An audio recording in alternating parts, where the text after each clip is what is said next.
There are everyday actions to help prevent the spread of respiratory diseases. Wash your hands. Avoid close contact with people who are sick. Avoid touching your eyes, nose, and mouth. Stay home when you are sick. Cover your cough or sneeze. Clean and disinfect frequently touched objects with household cleaning spray. For more information, visit cdc.gov/COVID-19. Furnished by the National Association of Broadcasters and this podcast. This is a That's Entertainment podcast.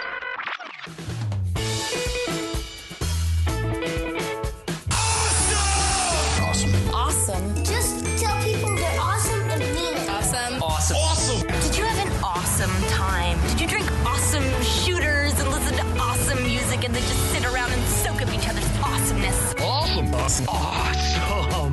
was awesome. You guys are awesome. No, You're awesome. no. You are awesome. Sir, you are awesome. Seriously. Awesome. Awesome.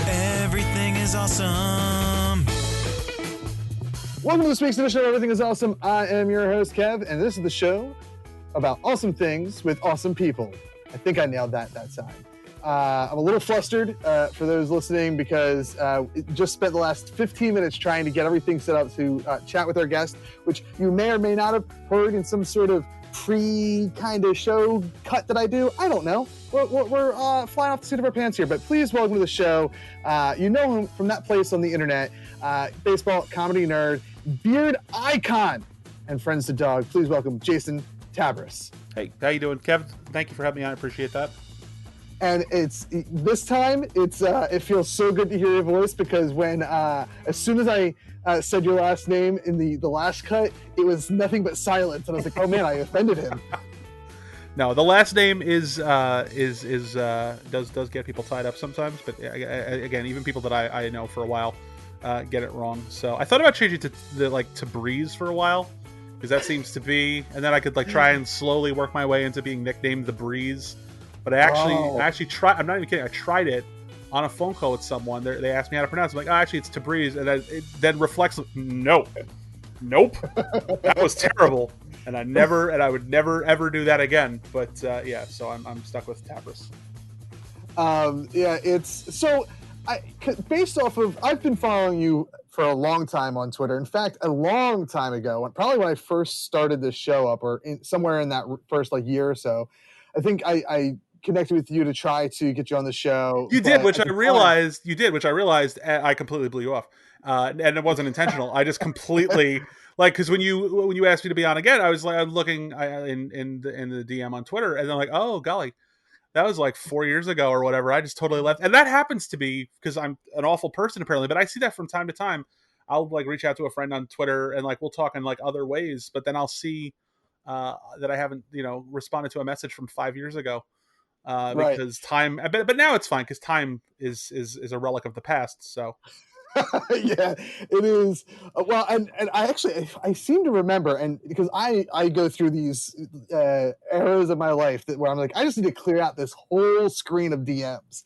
So I don't even have the history. The way I remember it, and we can choose to believe this is the truth regardless of what your screen says. I remember you responding and saying I'm not really an interesting guest right now, or something along those lines. No, I would never say that because there's no way I would ever. There's no moment in time where I would ever think that I'm not interesting. It's not true that I'm interesting. You're an awesome, talking to awesome people. I'm oh, you're undershooting that one with me right now. But I don't think I would ever. I don't think I would ever volunteer that I'm not interesting. Well, and it's but I will be not interesting. Well, what is interesting in the quarantine times? Yeah, exactly. It's right now we're all trying to clear a low bar. So yeah, I'm right. I think I can deliver on the bare minimum. I today so I have two children, one in kindergarten, one in second grade, and my fiance is a teacher for the school district of Philadelphia. So we got our two kids in the suburbs here who are doing tons of work. She's got all these meetings because Philly is just now getting started for their distance learning. And then I work at a place that still lets me work from home. And I go crazy trying to help everyone out. And I'm just my fiance goes, I ordered masks from a neighbor like 3 blocks down. Can you go pick them up? I'm like, I'm going to walk so I can take a leisurely time and have 5 minutes to myself. I brought my coffee with me and just had a nice like 10-minute walk of silence. It was fantastic. And that was like the highlight of my week. I can't even cling to that. I haven't had like more than a quick stroll like to the car. Sometimes I sit in my car, or like I'll sit in like the tailgate in my driveway just to feel air. And that's pretty much it. Everything else is like walking up and down the stairs for exercise, and I'm really embracing the home confinement aspects of this thing. Trying to figure out if I want to buy like a treadmill or something, because who knows how long this thing's gonna last. It is. It's so we had to actually. We were supposed to get married on April 10th. See, that's heartbreaking. I hate to hear that. That's heartbreaking. You know what it was. I'm actually staring at a sign my son put together that says 4/10/20 that he has hung on the window, which he did on that day or maybe the night before. And we were able to. We were obviously sad about it, but we were able to do something special with the kids, and we wrote them a script, and we had like a little family ceremony.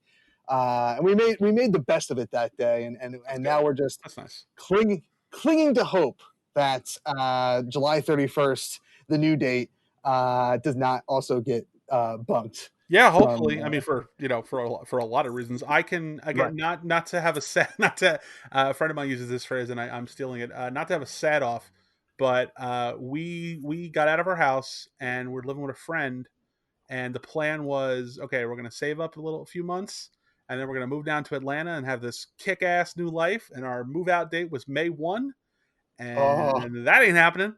So we're right. just kind of stuck here staring at our friends, and he's out of work, and yeah, so we're all just kind of, my wife isn't working right now, so it's just everybody stares at me while I type away all day, or I'm on Zoom Now, calls and they're just staring at me. I'm like their show.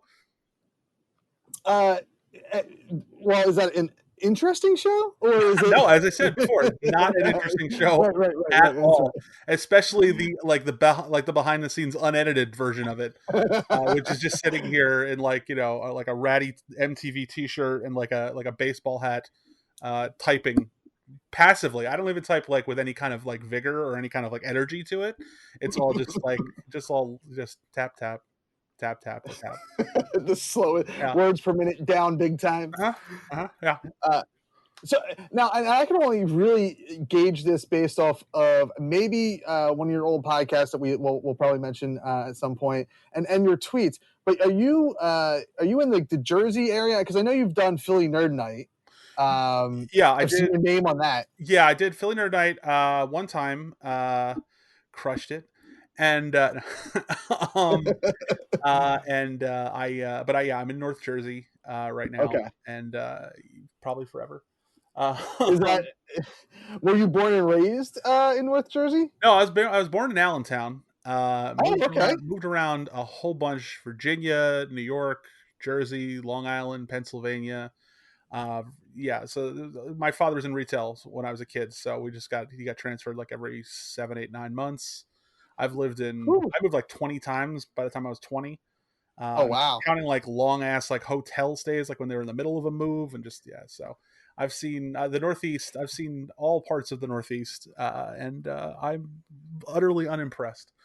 So very ready for a change, but scared scared of where to go, because it's chaotic all over. But you're seeing certain places where it's like, oh, extra special chaotic and crazy. So yeah, it is. I was talking to my brother-in-law / soon-to-be brother-in-law, however you want to refer to him. We were chatting the other night, and I was like, what is going to happen? Like, what happens after May 8th for Pennsylvania? That's our stay-at-home order right now is till May 8th. And I'm sure it's probably going to be extended, but like, what happens when there is no more stay-at-home, when life, quote unquote, reopens? Like, are we just wearing masks for the rest of our life? Is that the new normal? I mean, I feel like I feel like, it's certainly not going to be, like a switch back to normal. First of all, I think it's going to be staggered, and I think it is going to be done before, it seems like it's going to be done before we're ready. I mean, I don't want to get too political, but, I'm looking at tweets today where we're talking about injecting light into people's bodies and disinfectant, and I'm just like my head is on like swivel. I'm it's I don't know if you watch Schitt's Creek. No, I want to. I've seen some stuff about it. So Dan Levy is fantastic in the show, and like I saw the tweet about that. I was just, oh my god, like it was like in like that kind, like in like his, like basically it's a phrase he uses on the show, and it's like, oh my god. I again, I don't want to get. I'm really trying hard not to get political because I don't know what kind of show this is, and I don't want to throw you off or piss you off if you're wearing a red hat right now. But which would be shocking if you're following me on Twitter, because I don't think that's my demo. But it's things are crazy. I don't know. I mean, again, I work from home like all the time. Right. I'm working from home I haven't worked in an office in 12, 13 years, and I wasn't working for a part of that, and I was just kind of writing scratch here, scratch there. But like it's difficult. Again, I feel for people who are just thrust into it also, because it's a lot. It's a huge adjustment, and the hardest thing is time management and being able to kind of separate. And it's hard for me because usually the thing I do when like I need a break or I need a minute, I'll take a look at like MLB trade rumors or NBA basketball stuff or whatever, and nope, none of that. It's like there's nowhere to go. Nothing to read, no distraction. So you can and it's like you can't take a 5-minute break to go watch. Well, I guess Quibi now, but that is a difficult thing because it just does feel always on, always present. I've been trying to avoid hard news as much as possible. I kind of get clued in from my wife and my roommate when anything big is happening, but there's a level of helplessness too. You can't really do anything other than just staying. Social distancing and, washing hands and coughing into your arm and all that stuff. And we're all doing that, and we're all doing, what we're supposed to. We were ahead of the curve. We've been fashioning masks for a while, and we got supplies a little earlier than I think most people did. Just, some extra toilet paper and some extra canned goods and stuff. Just because, I mean, again, I don't know if the president wasn't paying attention, but I sure saw stuff in January and February and on the news and stuff that scared the hell out of me. So, we've try to prepare a little bit, but yeah, it's scary times. We were I don't want to say underprepared because I don't feel like we're underprepared now. I mean, I think since we're all underprepared for this, obviously. Yes. Yeah. But like we weren't desperate for toilet paper, but it was like one day, like it was I think Pennsylvania locked down like the last week of March. And it was probably like the Thursday before that where we were like, maybe this is like legit and we should go get like some stuff. And my fiance went with the kids to go get like groceries and stuff. And I went my sole job was to find toilet paper, which I failed at. I still have yet to go to a store on April 23rd, 2020 and be able to find much paper products. But I'm also going in the middle of the day, probably when they've been ransacked. So I had an edge. My roommate was working in a retail store. He would get access to it and he would get some, but we didn't have we don't have, like, I can assure you, marauders, we don't have a toilet paper room. Right now I probably have 20 rolls of toilet paper. I'm not a toilet paper warlord. Or a warlord of any kind. I have like, we've tried to prepare with stuff, but like, at this point, you got like, 3 or 4 bottles of Purell and, 20 rolls of toilet paper and you're a king. Yeah, we stuck with like when we were able to get it, we still only got like one BJ's case of TP. My fiance is a teacher, as I said, so we were able to have we had the disinfectant wipes and the Purell and stuff. So we had some of that already. So we, we're fine. In the grand scheme of things, we're very lucky. Definitely. Yeah, absolutely. I mean, especially you see where it's, it's starting to tear through other parts of the world too. And it's like, it's really scary what this is going to wind up with. And I did the same thing. It sounds as you did. I was like all over the news. The nature of my job, I just happened to like get some insider information and was constantly watching Governor Wolf on the web streams. And at some point, I think it was a week into me working remotely, I was just like, I need to stop this. Like I don't have a fear of like COVID itself. I have a fear of society collapsing because of this. So I like peeled myself away from the news, and I'll check in once, usually just through Twitter. I get all the, what is the insane thing that, we all know who's in charge said, like, what did he say today that made me want to pull my non-existent hair out? Oh, I'm guessing it was the light thing or the, I mean, yeah, that's the headline to me. But again, I try to not pay too much attention to what he says, because there's a real, do you believe what that asshole said kind of factor. Right. And I feel firmly that that's kind of greased the skids to our just downfall, like beyond this, like before that. And I've done it. I send the tweets and I, make the snarky little jokes and stuff, and we all do it. But I just don't know how helpful it is, because it's just, again, I'm just really trying to just zero in on facts and things that are potentially, things that are hopeful. I'm just trying to find the light within myself, really. And that's, I'm just trying to find, hope, essentially. That was a bad joke, the light within myself. I just want to lay that out, because to me, comedy is always best when it's explained. So because ironically you said that, I was like, oh my God, that's the name of this show. That's the name of this episode right here. Find the light within myself. Perfect. That's awesome. Usually I suck at titles, so I'm happy to accidentally back into one. I always try to have a title, not a light. Title. I don't want to accidentally back into a light. I don't know what method of delivery they're talking about with the light, but I'll just take the UV lights and nothing else. I'll just let them soak on me. But that's going back to sports. Actually, hold on. No, yeah, go ahead. Sorry, I don't. Okay. No, please. No. Okay. I was going back to sports. That's when I knew it was real. Was when like the NBA shut down. Yeah. And then I think that's what a lot of people. Yeah. Yeah, that they shut down, hockey shut down, and then in baseball, like they were just getting started with spring training, and it's like, my God, it's. It's funny. It's funny to me. Literally, like last week, I saw a thing about hockey, and I honestly forgot hockey was a thing until, like, it was like, oh yeah, hockey. Oh yeah, they're not doing that either. I'm a football guy. I really like football. I like baseball, but I don't pay attention to it as often as I should, just because I'm in my head. I'm like, oh, there's 180 some games. I'll just catch the next one, and then all of a sudden it's the World Series. But like hockey is a sport that I enjoy to watch. Again, it's a lot like baseball to me, where it's like, oh, there's like a lot of games. I'll catch one at some point. But it's the same thing. Today we were talking about face masks, and the neighbor that we picked up from, she also had like a gritty style. I was like, why didn't you get me gritty? And then I was like, oh wait, that's hockey. Like same deal. I forgot hockey was a thing. But yeah, so I was saying to someone the other day though. See, I don't want a cool mask. I don't want one of the, because I get stopped. I'm a fat guy. I wear baseball hats all the time. I wear like an array of baseball hats. I saw your avatar, like the nice, like old school Phillies hat. I've got that too. That's one of my favorite hats. And I am wearing a Mets hat right now. I always wear them. And I get stopped when I'm on the street. People point it out, say something about the team. Usually they think I'm like repping a team that I'm not, just because I like the colors.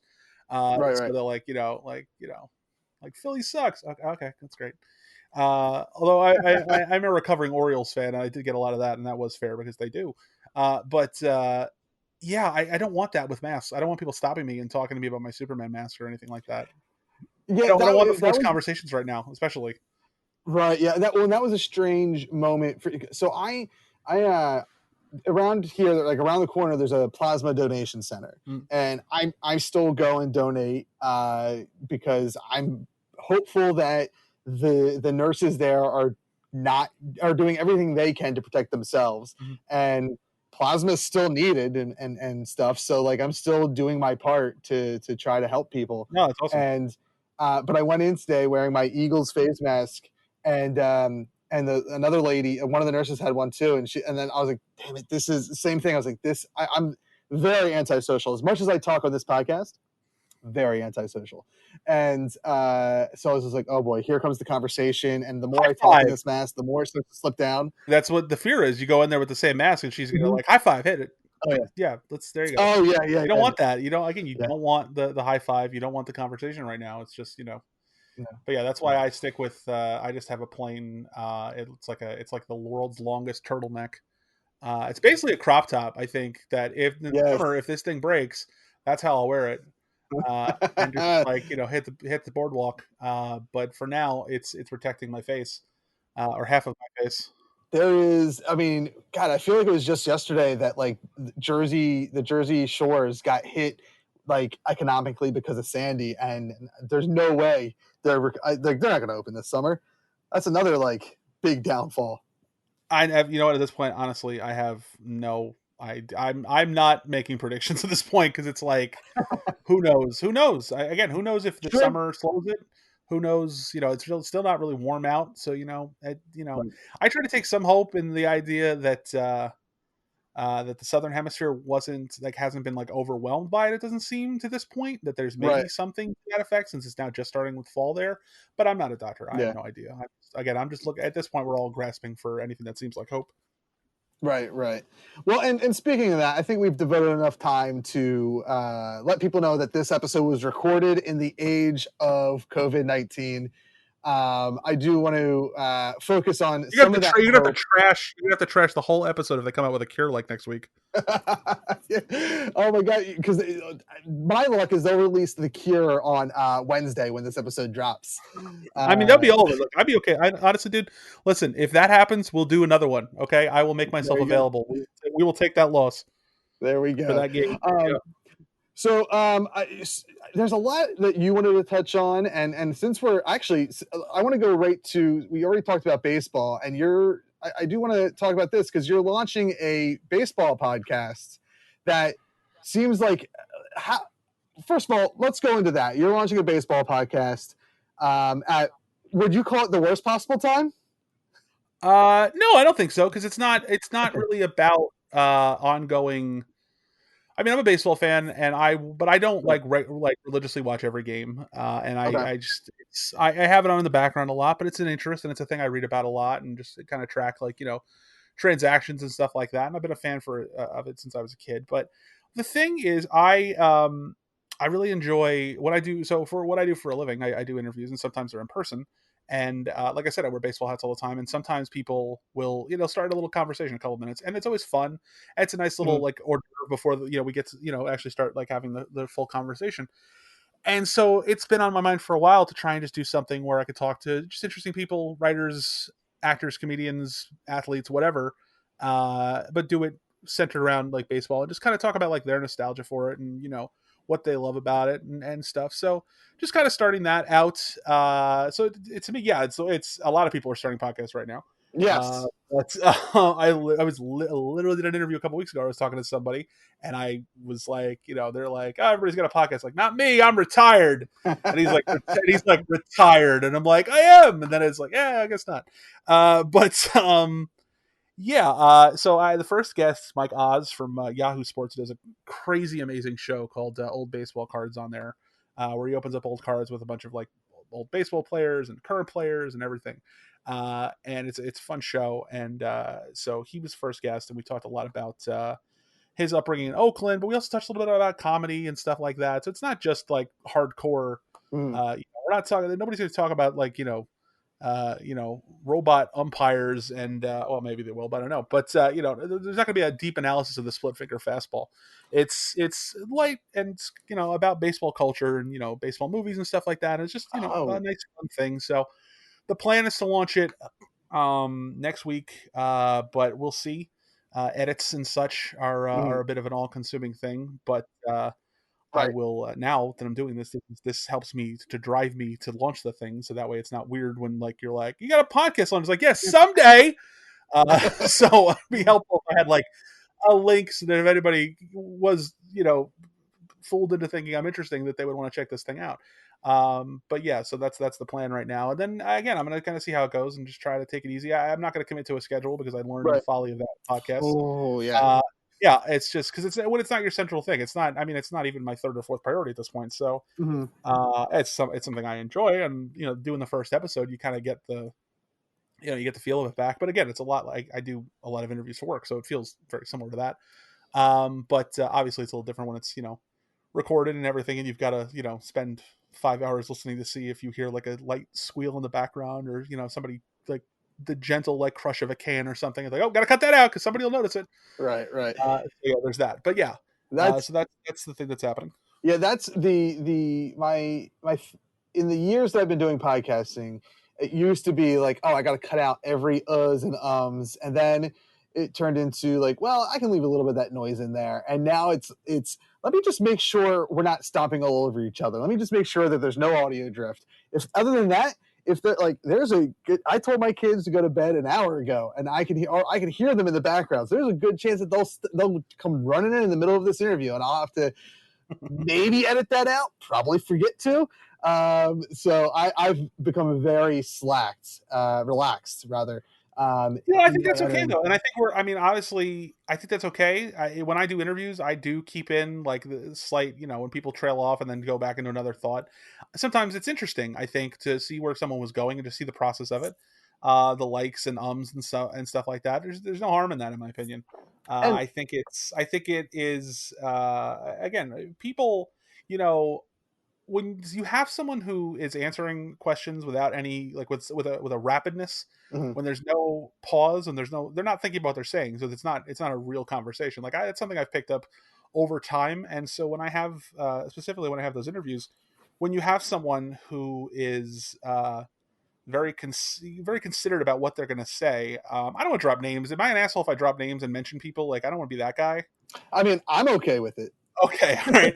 So, an interview that I had that was a really great example of that was at the end of last year. I got a chance to talk to John Mulaney, and John Mulaney is a really just considered, like he really considers what he's going to say, and he takes a second to pause and think about his answer, and it was fantastic. And I love that kind of experience where you're actually connecting with someone and they're not just giving you off the surface answers that they've been doing on the press tour, but it's actually like you're having a conversation with someone. Right. And he was a great example and a great interview because of that, because he listens to you and then he talks to you. And it's great on the other side when I listen to him and I talk to him, that's how it's supposed to work. Right. So when it worked like that perfectly with him. And again, I've had some examples of people, and I won't be dropping the names of people who that hasn't been the case, but most of the time you get that though. You get a nice back and forth conversation. So to me, yeah, it's like showing your work, sometimes it's okay, I think, to leave in the kind of the bits and bops and stuff of a conversation because it's real. Right. And especially now with everything going on, I don't think anybody gives a fuck. Right. And that was the thing is when I started listening to my own show and other shows where they were more relaxed on the editing, I was like, wow, it's when I leave those extra tidbits in there, those uhs and ums, it's a real conversation. And that's what at the heart of this show, Everything is Awesome. What I had a hard time doing podcasts where I had a co-host because our schedules could never mesh. I was at the time I had a newborn son and I had to like back away from podcasting, and there was no way I was going to say, hey, let's do a podcast at 3 a.m. Like the amount of co-hosts in line for that are very, very small, that line. So I had to, this show is like, oh, I have like a new co-host every week. Or whenever, every time I sit down and record, I have a new co-host, and we just have a nice conversation for an hour or so, and it's real. It's I get to know the person a little bit more. Hopefully, they're having a good time talking about whatever they want to talk about. I'm sure at some point we always work in Batman at some point to this. I'm sure that will, as we go to your podcasting history, I'm sure that will happen. Batman is good. I love me some Batman. There was a split second there. I was like, "Oh my god, he dropped again!" No, I was considering what I was going to say. I was like I said, there you I go. was considering, like, do I want to say that Batman is good? It's a controversial position in this economy. Do I want to say that? Do I want to really stand for Batman? But I do want to stand for Batman. Always standing for Batman. The comic books are. Well, I don't know. Okay, so what kind of if we can, I'm curious. Yeah. You mentioned Batman, and he is on. I'm looking at like a Batman statue right now. And there's a Gonzo. These are my trinkets. These are my most important possessions in the world. I was just telling that to a friend earlier today that I have a 3 foot tall Gonzo like Muppet. That I said that's the thing. That's like, awesome. If there's a fire, that's the thing I'm going to grab. And she's like, that's the thing. I'm like, well, what am I supposed to like? If my laptop burns, I'm free. And if if everything else is in the cloud, I don't really care about. All right, well, actually, all right. So now that I think about it, though, see, this is turning into now turning into like Steve Martin and the Jerk. So it's the Gonzo. I have a pair of black and red Jordan like 11s that Okay. mean a great deal to me. So probably those. These are the things that are not like with a pulse. Like obviously my wife and my dog and my friend. Those are those are first. I have to say that because they may listen. But the dog loves podcasts. But Gonzo would be, yeah. I think Gonzo. Oh God, though Gonzo or the shoes. That is a fucking hard choice. I don't Can you put the know. shoes on Gonzo? He has little shoes. He's like it was a master replicas thing, so it's like an actual Gonzo, That's awesome. but you can't like it's like functional. Because Right, believe right. me, if it was, then my Instagram live would be amazing. But he's like just a 3 foot tall Gonzo in like a little maroon suit, and he's got black patent leather shoes. And the Jordans are patent leather in parts, so it does kind of go. But I think they're too big for him because I do not have size 2 feet. But yeah, but anyway, so back to Batman. Yeah, I have an Alex Ross like a 10-inch like statue, and Alex Ross to me is like the perfect like embodiment of what Batman. Like when I close my eyes and think of Batman, as I often do, it's the Alex Ross version from like Justice that is the one that I see. But yeah, I'm curious what your Batman introduction was. Is it the films? Was it like Super Friends, toys, comic books? Because I think everybody is somewhat different. So my introduction to Batman is not. It's definitely not the comics because as a kid I was a Marvel zombie, I guess is what they call you. Okay. And even that, like I wasn't a hardcore comic book reader really until I was like in my 20s. But Same, actually, um, same exact thing. but I read Batman was probably, while he's not my Batman, Keaton is my Batman. My introduction was Adam West Batman, 66 Batman. My dad, he worked overnights as a security guard. So he often was like the guy, he was watching me before I went to school.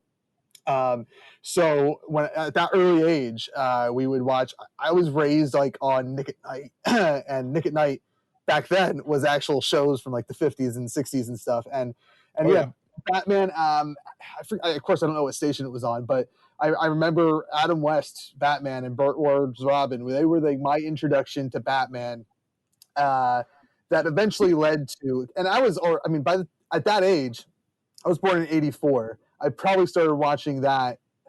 I would have to imagine, probably around 1990. And so I would guess my first Batman movie in the theater was probably one of those Schumacher ones.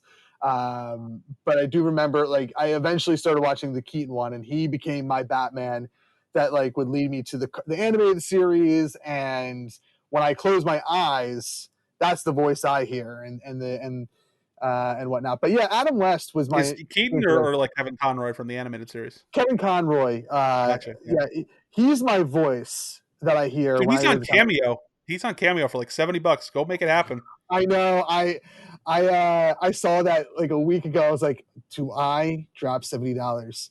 And I don't know why I didn't do it that day. It's something that like I'm sitting on, and I know that I'm like I have a hard time when I go to cons and stuff. Like I usually go as part of the press. But even before that, when I would go I would pay money to go. I never was the guy. I was like, let me pay like an extra $100 for a photo. Like it's weird. And I know that's how they make their money, but I'm very antisocial, as I said earlier. So like I'm gonna not have anything interesting to say to these famous people that I admire. But yeah, cameo with Kevin Conroy. I know when I decide to pull that trigger, he's going to up that to like 150 easy. I mean, it's probably a buyer's market right now with that stuff. But yeah, I don't know. I honestly I had never done it before. But for a friend, again, we discussed before, Chris Cummins, my friend who's a Philadelphia. I'm gonna say Philadelphia icon. I'm gonna give him that status. But Chris obviously hosts Nerd Night and does Sci-Fi Explosion, which is on Instagram now, and I've done that a few times with him, and that's a wild show. I did that with him in New York at Caveat, and He's a showman for our times. Mhm. For our previous times, and he's working on doing it for these times as well.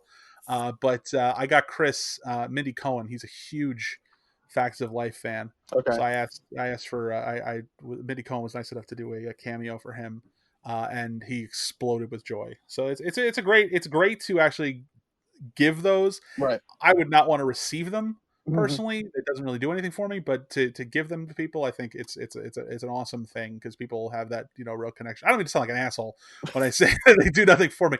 I'm not an autograph guy. Right. I'm not really like a picture guy either. Mhm. It's just nature of my work. Right. I don't view celebrity like that. Boy, Mhm. there's no way to not sound like an asshole.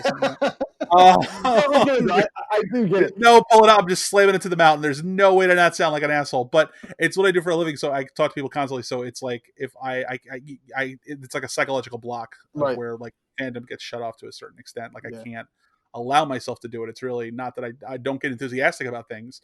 I actually did do an autograph for the first time ever, I think, like a year and a half ago with Don Mattingly, because I grew up a Yankees fan as a kid. And my dog is named after him, so which is probably not the greatest compliment. I actually had a science teacher when I was in 7th grade whose son was named after him. That was probably better.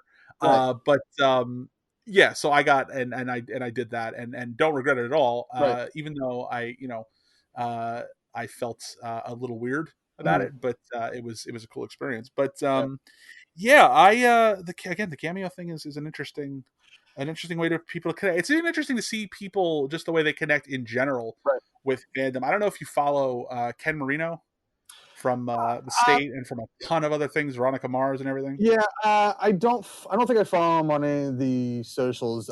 He's a cool follow on Twitter. He's an awesome just actor and comedian, a genius. And I've been watching. He does this thing where he's like just setting up like, hey, anybody want to do a call? And he's just calling people randomly. And having conversations with people. That's fucking rad as hell. Yeah, that's again, this is revealed the cool side of certain people, and seeing John Krasinski doing his thing where it's like all good news, and obviously the myriad of charitable efforts. Mike Birbiglia with Tip Your Waitstaff is hugely cool, and how he's trying to help people in the comedy community and people that work as like waiters and bartenders and bouncers and stuff, not just comics, but just even in the entertainment side. And then obviously like my friend, and we were talking about him before, Jeremy Hudson, who was my co-host for years on my podcast, is working on running like a little army of people in Canada that are making ear savers for hospital workers for their masks and stuff. And he's got a 3D printer, and that's what he's doing. I know a lot of people, with 3D printers are putting out masks and the shield and stuff. So I know I've wildly diverged from talking about Batman, but to unfortunately talk about the the COVID stuff again. But again, certain things have revealed themselves to be again, certain people reveal themselves to be extra cool and really trying to put their heart in the right place. And I'm not one of them. No, I've. But no, it's again, it's inspirational. What some people are doing. Yeah, it's.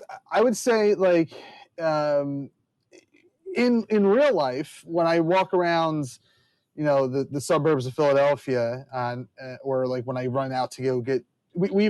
So our Batman moment, which is not really a Batman moment, but our Batman moment when this all started was, hey, we're both working and whatnot. Like, let's order out as much as we can because, like, none of these people are making as much money as they used to because no one's going out anymore. So that's the one thing that we eat out more than we should, but that's our like, hey, this is how we're helping people moment. But like when you're out there and you're picking up food or you're going grocery shopping, I feel like for the most part, and maybe it's a little bit better, but when I first started going out there, it really revealed like how not great people are in the real world, but the internet side of things, seeing people on like celebrities and just like people doing the 3D mask thing, like you mentioned, seeing all that, I turn to Twitter and I see nothing but like good people doing good things. There's also the mix of the bad as well. That's just the nature of Twitter. But you're in a bubble, man. You got to pierce the bubble and welcome the horrible people into your life, or else you'll just get drunk on the notion that there are good people out there. That's your bubble, man. it is strange because like that's the bubble there, but on like I rarely go on Facebook anymore because the bubble, like my bubble there is like I can't believe I'm friends with these people. Like some I of them have are. I have the best social media policy because I don't like people on Facebook are usually people that I work with Right. or like friends, like real like friends in my life, or occasionally people that I know online and stuff. But I don't really do anything with like randos on Facebook. And everybody that's like on the family side is mostly, again, there's not a lot of stuff that I find super duper objectionable. If there is, then I mute them. Right. But and Twitter is again mostly again I'm one of those people. My people I follow on Twitter mostly it's people that I have interactions with or that share interests with or whatever, and or people that are in the same profession as me. I don't really get too many interactions on social media that are that make me want to tear my eyes out. But that's not an invitation for people to start. But don't be that guy. but I live in the bubble. I absolutely again the point is I live in the bubble, and I'm good. Yeah, I'm good. I've tried to expand out. I've seen some things, and I'm gonna stick in Bubblesburg.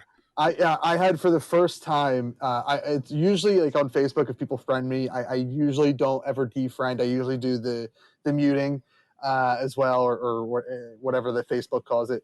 But I had one of my parents' friends are ridiculous, and they don't believe in global warming, and they wear that red cap, and I was like, all right.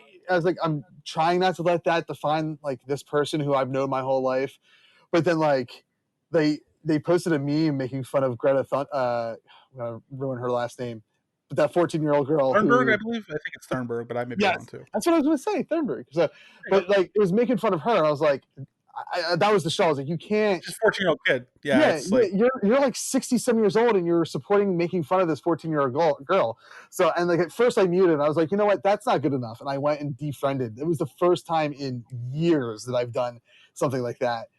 good did it, and then there was probably they didn't even realize that it happened. Probably. I know. I've done the same thing. It's like it's just for you. It's it's there's no point to it really. But yeah, I mean it's I've seen again. I try. Listen, I fail constantly at trying to live up to the path that I lay down for myself with stuff where it's like I'm not going to pay attention to this stuff. I'm not going to like be outraged. I'm not going to like when people like because I feel like there's like this huge focus like with these protests.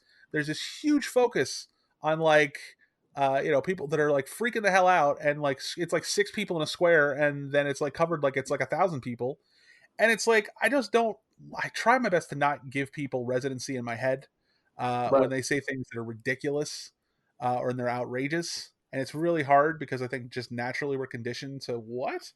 Mm-hmm. But again, I fail at that constantly because it's instinctual at this point. But that's the goal, at least. This is fun. I'd like to talk about my failures. Let's talk about the website that I built. The websites that I've been a part of that have died too. We can dredge up those memories, and it'll be great. It's funny because I am staring at it's been since 2016, I think, the Radio Bastards podcast that we've met. That was, and I don't know if I've said that. I know ground. We put it into the ground, Kevin. I that was for a long time like one of the 5 now I listen to a million podcasts, but at the time it was one of like 5 podcasts that I listened to. It was like it was up there with I'm a big Kevin Smith fan, so it was like I listened to his 4 shows and then that where it was like on my lineup all those years ago. See, that's okay. So Jeremy would tell me like how many people would listen. I don't care. It doesn't. I don't think about people listening when I'm doing, because if I did, I wouldn't be doing it. Because I'm that kind of person. It's the only way I can the only way I navigate through the world is completely through denial. Just pretending that the things that I'm doing that nobody's hearing or reading, so I can ask questions and not freak out. That was the case with the podcast. So he would tell me, like, all right, great, whatever, yay. But now that we haven't done it in like 4 years, every once in a blue moon, and it's obviously much rarer now because it hasn't been on in years, I get that somebody says, oh, I love the podcast, I listen to the podcast, whatever. It's like, geez, wow. like to actually the fact that we'd actually done something that people listen to, and that not that they listen to it because that's great in and of itself, but that anybody fucking remembers it is like wild to me. And it just feels like, just cool as hell. The podcast was, I mean, born out of, honestly, the greatest thing of the podcast is, and not to be sappy, but the greatest thing that came out of the podcast was Jeremy and my friendship. Like we talk every day. And we talk every week about bringing the podcast back. That we never do. And then we get online and we Skype and we bullshit and we play video and we play MLB The Show for like 3 or 4 hours while our wives roll their eyes at us. And then we say, "Oh, did you get the podcast again?" It's like glory days. It's great. We're turning into a Springsteen song. There you go. Or a Canadian reference, like for Jeremy, I guess, like an Anne Murray song. I don't know what that would. I don't know what I guess Neil Young maybe. Neil I Young? feel like we claim Neil Young is ours now. I'm sorry, he's not coming back. But yeah. The podcast was a cool thing. I don't know if we'd ever do it again. I think you and I are likely to do something again. Right. But again, we talk all the time about stuff, and we're always hatching content plans. But it's hard. Again, timing, life gets in the way. We're both super busy, and also, again, I find myself apologizing for sounding like an asshole, but at least I'm giving people warning. We would never put out something that was not as good as that, as polished as that, and that meant as much to us. Right. And the big thing has been do I care as much about the day-to-day nerd culture stuff? Like, do I care as much about casting rumors about Batman? No, I don't. And I don't think he does either. Because a lot of it for us is just like, like the headline of like, such and such would love to make a sequel. No shit. Like, things like that. We just, we kind of have moved away from that. So it would be a different show. Right. If we did do it again. And so there's that. But anyway, sorry. But yeah, that's one thing that I killed to death. Let's see. The site that used to run on, I don't know if that's still operating or not. I don't know. That was a site. I mean, that's obviously how I was introduced to that podcast, and I probably it's been longer since I've even looked into that site. So I have no idea. Yeah, I'm not sure if they're still around. I know I used to run a site called Wheel of Cult, which was my first internet baby. That did a lot of like culture-y, like crossover, like movie and film culture stuff. Like we had someone going to like the Nighthawk Cinema for like dine-in like theaters, like when that was just starting to be a thing, and we had like a guy go to like the Way Station Tardis bar in Brooklyn who wrote like this weird little like kind of, it's one of my favorite things ever. Unfortunately, it's dead now and gone.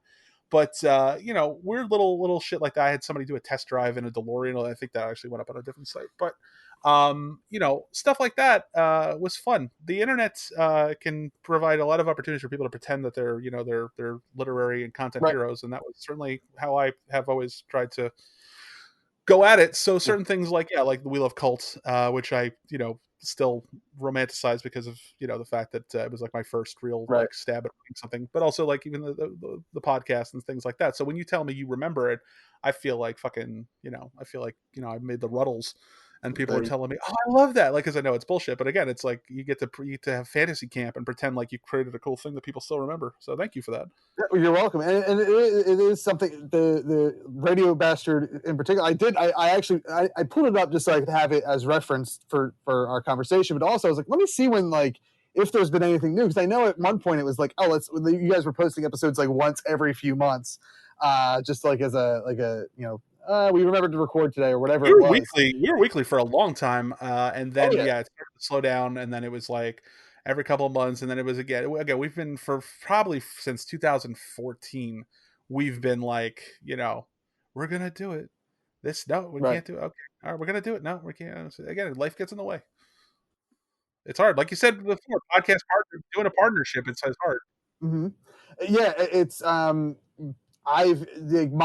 bucket list item is a movie. Like I want to write and direct a movie, but it is very much we're in our mid-30s now. I have 2 kids, and my buddy is working on he's got a book series that he's writing, and then he's like who I consider my writing partner. He's the Jason Mewes to my Kevin Smith, and it's hard to line up to like, oh, let's carve out, a month to record a movie.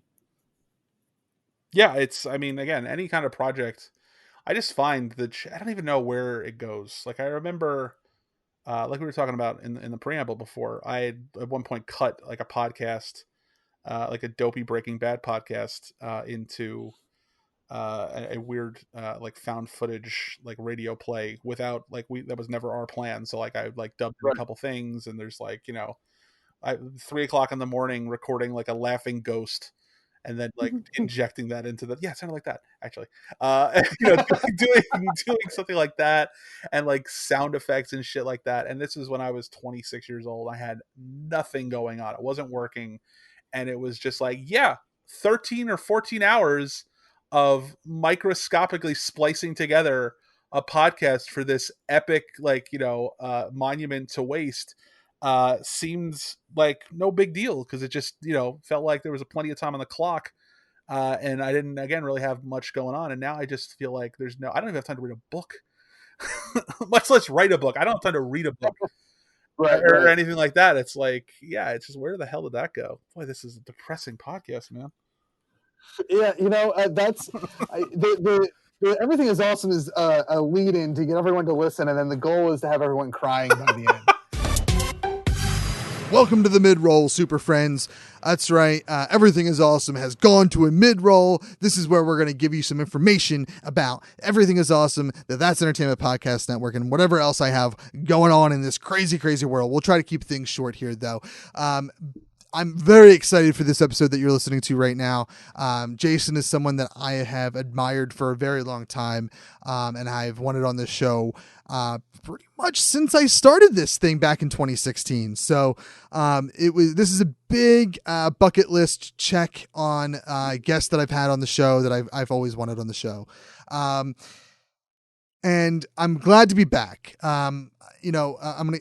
I said it in Friday's episode reboot, where it's been a challenging 18 months for me, and I'm glad to be back doing something that I love and to be doing it in a way that is carefree, and while there hasn't been people knocking down on the Everything is Awesome doors asking where we've been, that's never been the point of the show. The point of the show has always been for me to sit down and talk to interesting people, and hopefully that leads to an interesting conversation / interview along the way. And I believe this one here is one of those ones. I thought I had a guest that I knew was super interesting, but I thought I had a guest with me that was limited to time, because they are like a legitimate writer, and a legitimate, they got that blue check mark, I don't know. I feel like that still means something. At least it does to me. So I really thought, especially after like a half hour of fumbling, trying to get things to work, I really thought I had limited time with Jason here, and he was super generous with his time. And as you'll hear near the end of this, we probably could have gone another 2 hours on Star Wars. And I hope to have that conversation one day. I was very, very happy with this conversation, with this interview. And that because this is a long episode, and I don't, when conversations aren't interesting, they don't end up being 2 hours. I don't talk for a half hour beforehand. I don't talk for a half hour afterwards. So this was, yes, it was a 2 hour conversation that was recorded, but in reality, I think there was a total of an additional hour that was not recorded that I had with Jason, and probably could have gone longer. And it was wonderful. And so I thank Jason, and I thank you for listening to this longer episode. I don't think we're going to have at least in our back catalog, we don't have too many longer episodes like this. I can't promise for what the future episodes on Wednesdays are going to have. But I again, thank you so much for waiting this out. Thank you to Tellist and Priest Pulse for backing us on Patreon. Patreon.com/thatnerdykev is a strange place right now because really I'm not looking for your money.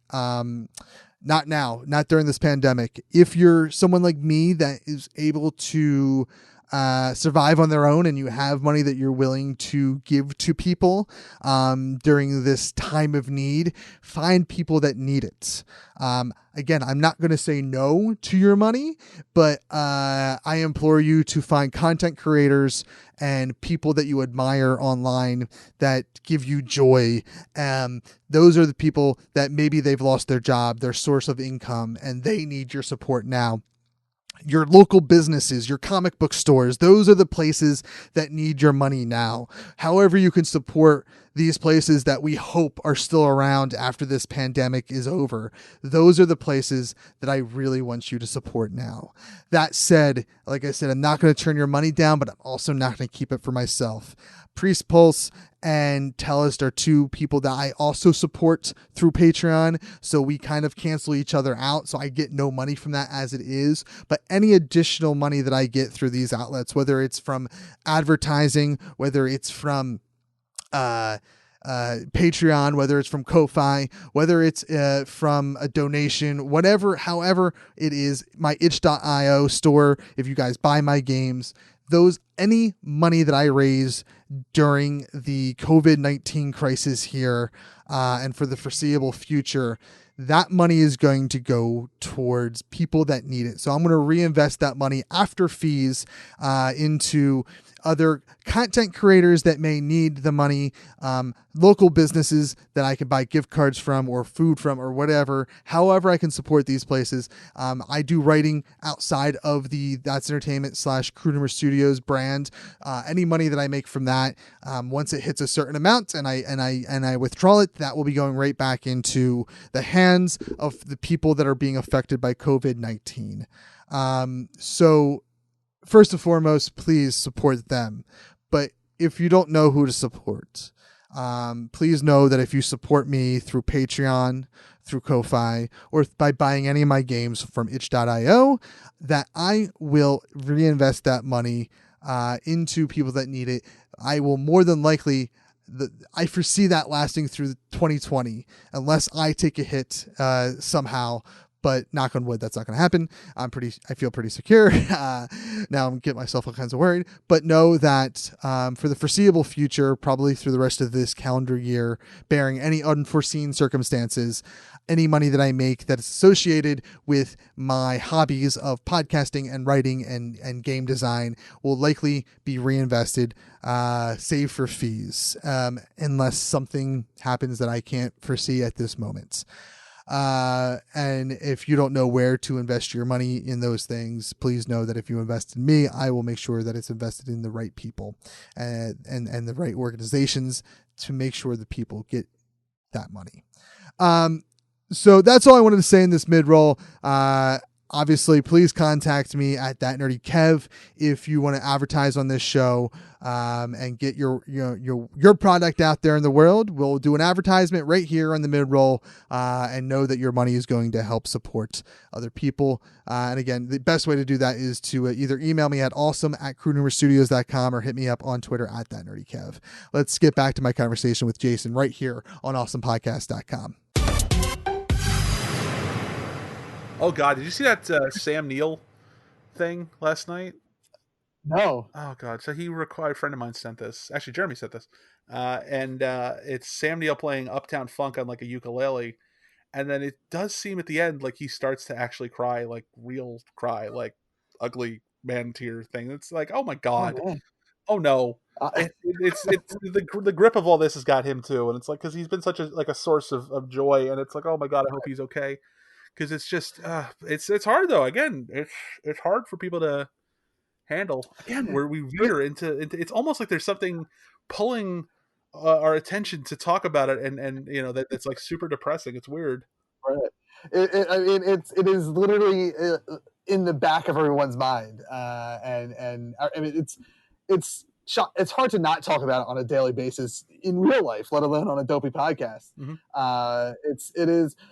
There are things out there that, like, you know, for me, I've like dived into role-playing games, like tabletop role-playing games, to like kind of get my creative juices flowing again. Because I thought, I was like, oh, I'm gonna be working from home, I'm gonna be able to be like super content creator, and I've like done nothing. So I started like reading a bunch of like rule books for that. I played a game with some buddies over the internet. I think my kids are kind of interested in playing, so I'm like creating a world for us to play in. You should try. And Jeremy then, just did and has done a couple times Dungeons and Dragon with his kids and his wife, which I find to be awesome. And he's set that up. But yeah, I've heard a lot of people doing a lot more constructive things than I am. yeah, I'm mostly just working, and then when I'm not working, I'm playing MLB The Show or NBA 2K, and streaming stuff at the same time because I don't want silence or my own thoughts to right. come.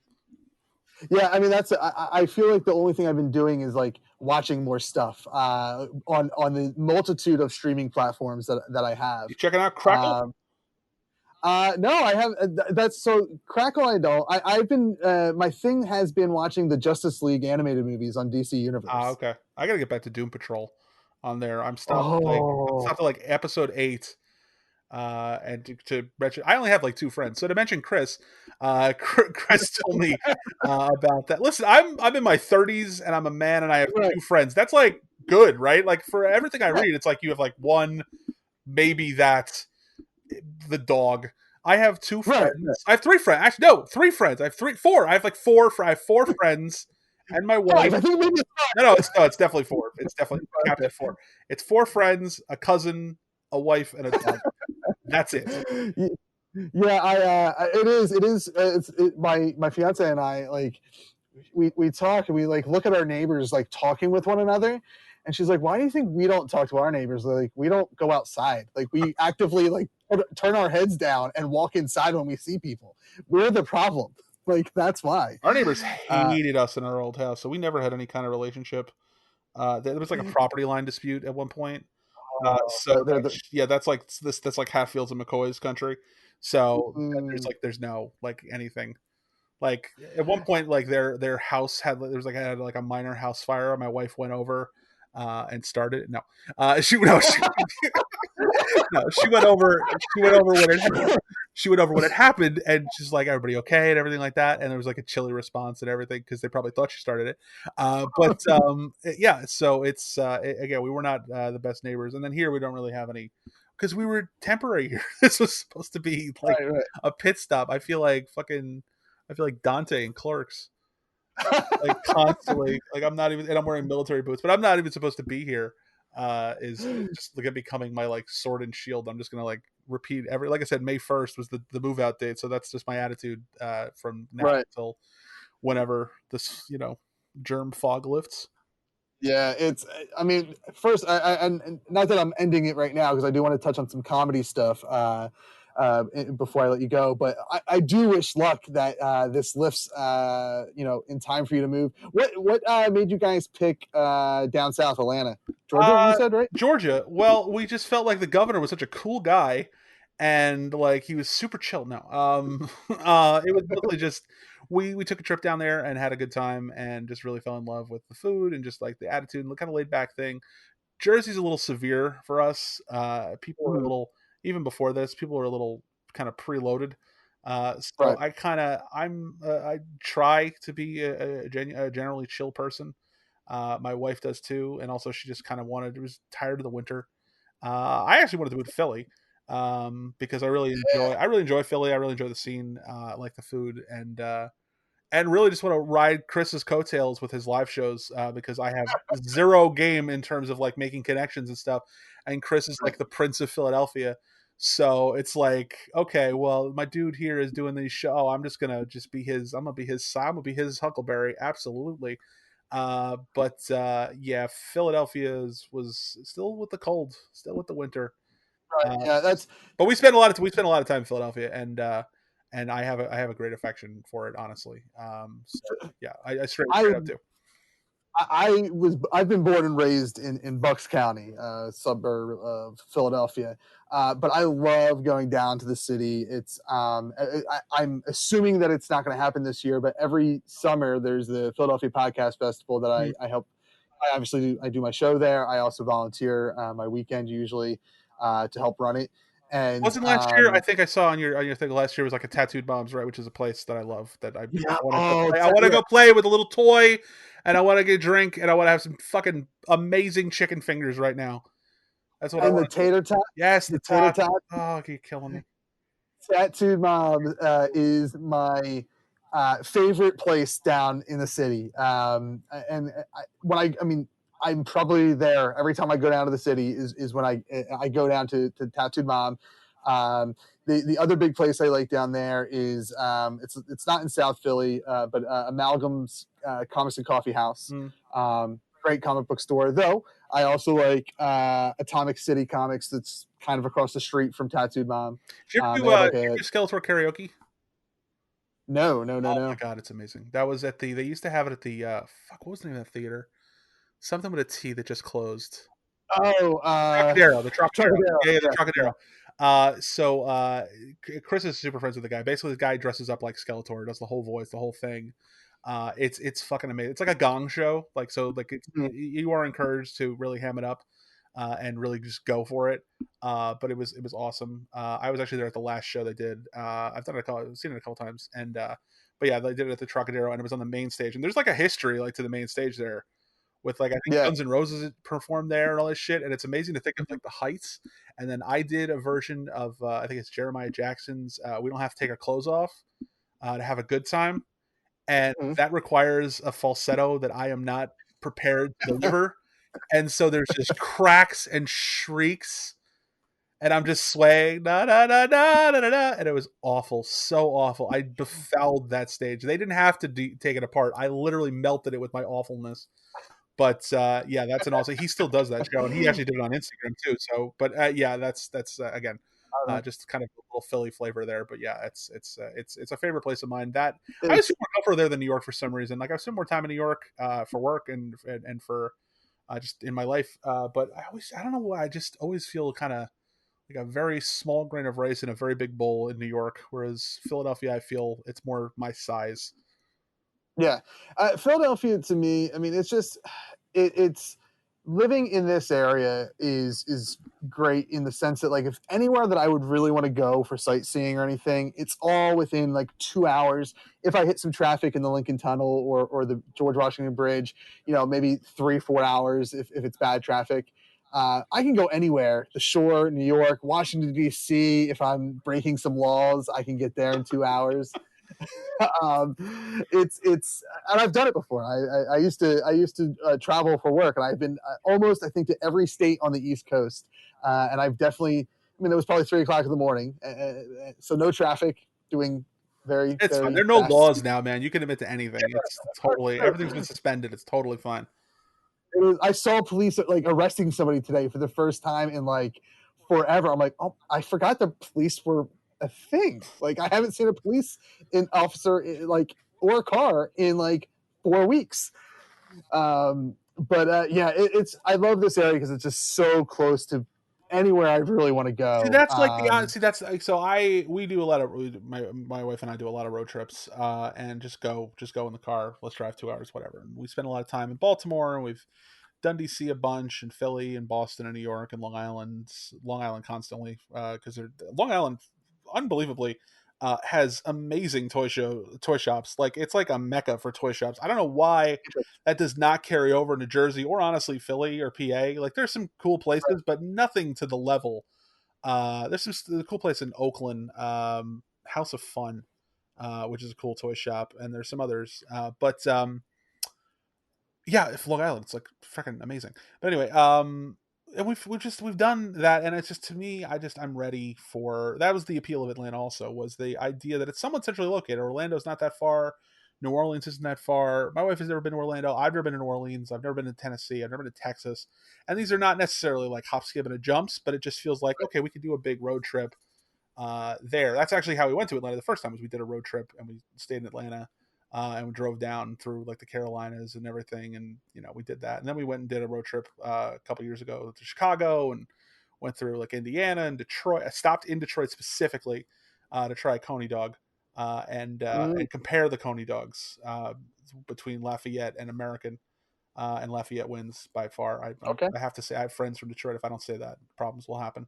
But it's yeah, I just that's what I miss most though, man. I miss just like you want to go somewhere, just have freedom. Like, hey, let's go, let's fuck it, Right. let's go toy hunt.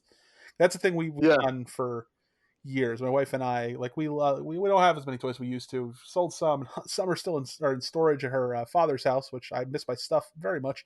Like all my Batmans for the most part. But we like collect toys and stuff throughout the years, and we just go and like we just go 2-3 hour, 4 hour burn a day, just drive into 5-6 toy shops. She used to keep like little lists with smiley faces, which shops were good, which shops were bad, and just going. And my God, we would go out to Connecticut and do it. We would go out to all through Philly and Allentown, and it's sad because it's like that's gone, but also Right. like how many of those places are never coming back? Oh, that's what worries me a lot is that there are like comic book stores that I really dig that are around here that like I hope that they make it through this Yeah. and something that's like been like new to at least this area is like board game cafes. Yeah. And like that's my worry is like one literally opened up maybe 6 months ago around the corner from my house. And I'm like, oh my God, like I haven't even had time to stop in there to like check it out and bring my kids there.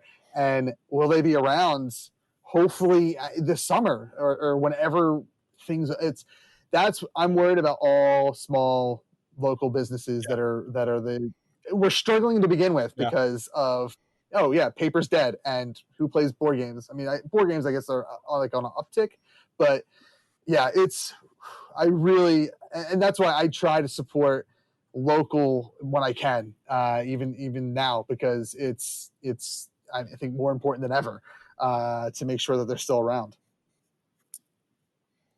Yeah, no, definitely. It absolutely is important.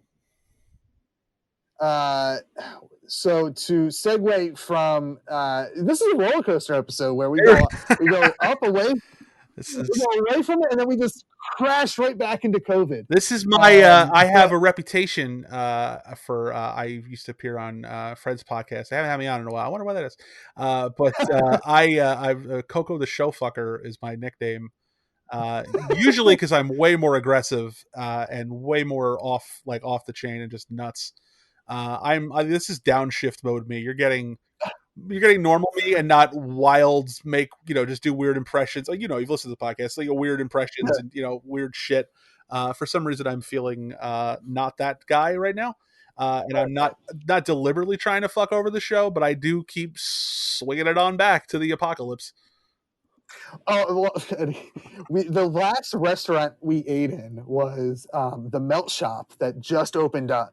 I wanted to try it because I thought I was like, oh, this is gonna have the best grilled cheese in the world, and it did not. But we went there after teacher conference. It was like the last day the school was open for our kids. We had teacher conferences. We went there and we're sitting there. My fiance and I are talking, and I'm like, this is starting to feel like the prequel to The Walking Dead. This is what this feels like. And lo and behold, it's like now I feel like we're in the middle of it almost. Yeah, a little bit. I mean, it's it's definitely interesting. The realities that have kind of popped up from all sorts of apocalyptic and post-apocalyptic fiction and stuff that we've watched, and disease films and all that stuff. It's funny. It's not funny. It's fucking horrifying. But the Nerd Night thing that I did was basically I think the title was Bright Side in the Apocalypse. And and it was talking about like because at the time it was like the North Korea stuff or not North Korea, excuse me, it was the Iran stuff with him, and he was it was like, oh shit, what's gonna happen? And so I was like, let's look at the bright side. So we're talking about like zombie stuff and all that stuff, and I did like a PowerPoint comedy thing, and one of the things was like pandemics, and one of the things I flashed was how Trump had cut the budget for the CDC, and this was back in like 2017 or whatever it was. And people were talking like, what's the thing you're most afraid of? I'm like, oh, a pandemic, because you look at like the cuts to like stuff like that, and it's definitely a worry. And it's like, okay. It's like, great. So anybody who was at that fucking thing probably thinks I'm fucking Nostradamus. So that's concerning. But yeah, no, it's weird to think about all the ways that we've kind of foreshadowed what this existence would be. And we haven't really learned from much of it if you look at some of the decisions that people are making, both Right. at every level of the ladder. It's a weird, scary thing to think of Yeah. here on the Awesome podcast. Well, let's shift gears because you are. No, man, let's play in the dark. Let's keep playing in the darkness. That's honestly that's where that's my level. That's my mode. That's your level. Yeah, that's my level. Uh, I'm one of those. I- I'm one of those brooding comedy nerds who just likes to talk about the dark. Yeah, I'm a sad. Okay. I'm a sad clown, Kevin. You know what? I want to say that because this is I don't know why this shot, it has nothing to do with sadness or dark clowns or anything. I think it was you wrote an article, I believe, or you shared the article. I think you wrote it, that was about how late night needs to change and doing things like, and it's what like geared by live shows. And I'm hoping I'm giving you the proper credit here. Where, and I forget, I would have to go find the article. No, but- it's I know what you're talking about. That was me. That was from Okay. gosh, 2 years ago, maybe. I think so. Like Yeah. two, and But where, please like, don't doing- tell me I'm influential. That's bad for everyone. Honestly, I don't need that. That's not going to help things. That's going to lead to some bad behaviors. I'm going to get really spiritual on social media and try to inspire people. Honestly, the thing I do on Facebook is I will, the memories thing, and Yeah. things will pop up. And I went through a real phase at the early stages of social media when I was very much like a thing to consider. Like here's a thing that's on my mind. Like like the quest to write a good article is like never ending, but like the relief of writing something is like so quick. Whoa. And like that was a memory that popped up yesterday, and I set that out onto Facebook, and I said I really want to go back and hit myself in the face with a fucking toaster, because that guy so I find it anyway, I find it somewhat cathartic to dunk on my my past tweets and Facebooks, because boy was I a lot. I mean, I still am, but it was like a lots. Like I'm just really, here's a moment for everyone to kind of ponder. No, shut up. But yeah, don't tell me that I inspired anything you did, please. Oh God, I'm so frightened now. I won't say that, but I remember reading that, and I shared it with my buddy, who's so for my live shows, I have a co-host. I have my Andy Richter, my Ed McMahon, whatever you want to call him. And I told him, I was like, we need to aspire to do something like this. Like, let's do our spin on late night, because that's the whole concept of my live show is like, let's do like a late night format. Let's bring in a guest, and then let's have a comedian or musician kind of end the show with us. That's awesome, though. And I said, like, this, like, there's no reason that we can't aspire to, like, oh, let's just bring like a projector in or something and have like a big name. Like, why can't we have a big name guest Skype in while we're here? Like, let's get someone that's from the Philadelphia area that doesn't maybe live here anymore, but like they were born and raised here. And we've never hit such heights, but like that literally helped shift my attitude towards how this show operates in a live format. So I won't thank you, because you did not inspire that. Thank God. Thank God. But no, I mean, I remember the article very clearly, because I'm an egoist who rereads this stuff. No, because I just these things there's labor. They're all labor intensive, because I'm a furious rewriter. Basically, like I write like a paragraph, then the next paragraph, then go back up, rewrite the first paragraph, then down and down and down and up and up and up, and it's just fucking torturous. So these things imprint on my brain.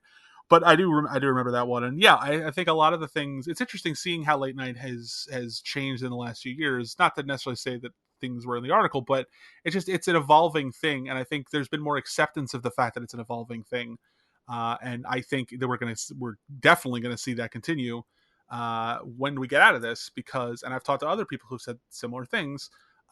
It's interesting to see how people don't care. You can go ahead and do whatever. Like Trevor Noah is killing it from his living room. Sure, right. And it's like when you look at some, again, it predates that, and I've said this to a bunch of people, and again, I've heard other people say it as well. this was a trend already. Desasamero is a lo-fi production. I get tired sometimes of, and it's hard to say that because it feels so. When you talk about late night talk shows, you talk about a whole economy of people behind the scenes, band and the set designers and a team of writers and all this stuff. And so it's like, on one hand, it's like, well, you go back to the roots of the thing and it's in somebody's basement. But on the other hand, it's how many people aren't getting, I mean, I'm sure that a lot of late night people are taking care of people, but I mean, like, in general, like, if this thing pivots and people decide to keep with, like, low lift stuff, how many people aren't going to be working? How many craft people? That's what I think. Honestly, it's really ruined TV for me, being humanized by the fact that these shows are completely run by. I remember when I started writing, there was a review about a show that was awful. It was called Work It, and I wrote in the article that, like, I had to, like, drink bleach, and that, like, I wanted to poke my eyes. It was all very showy, and like I said, I really would like to go back in time and just hit myself in the face with a toaster. But that kind of thing. And it's like, this show should be canceled, blah, blah, blah. And it was an awful show. Don't get me wrong. It was fucking terrible.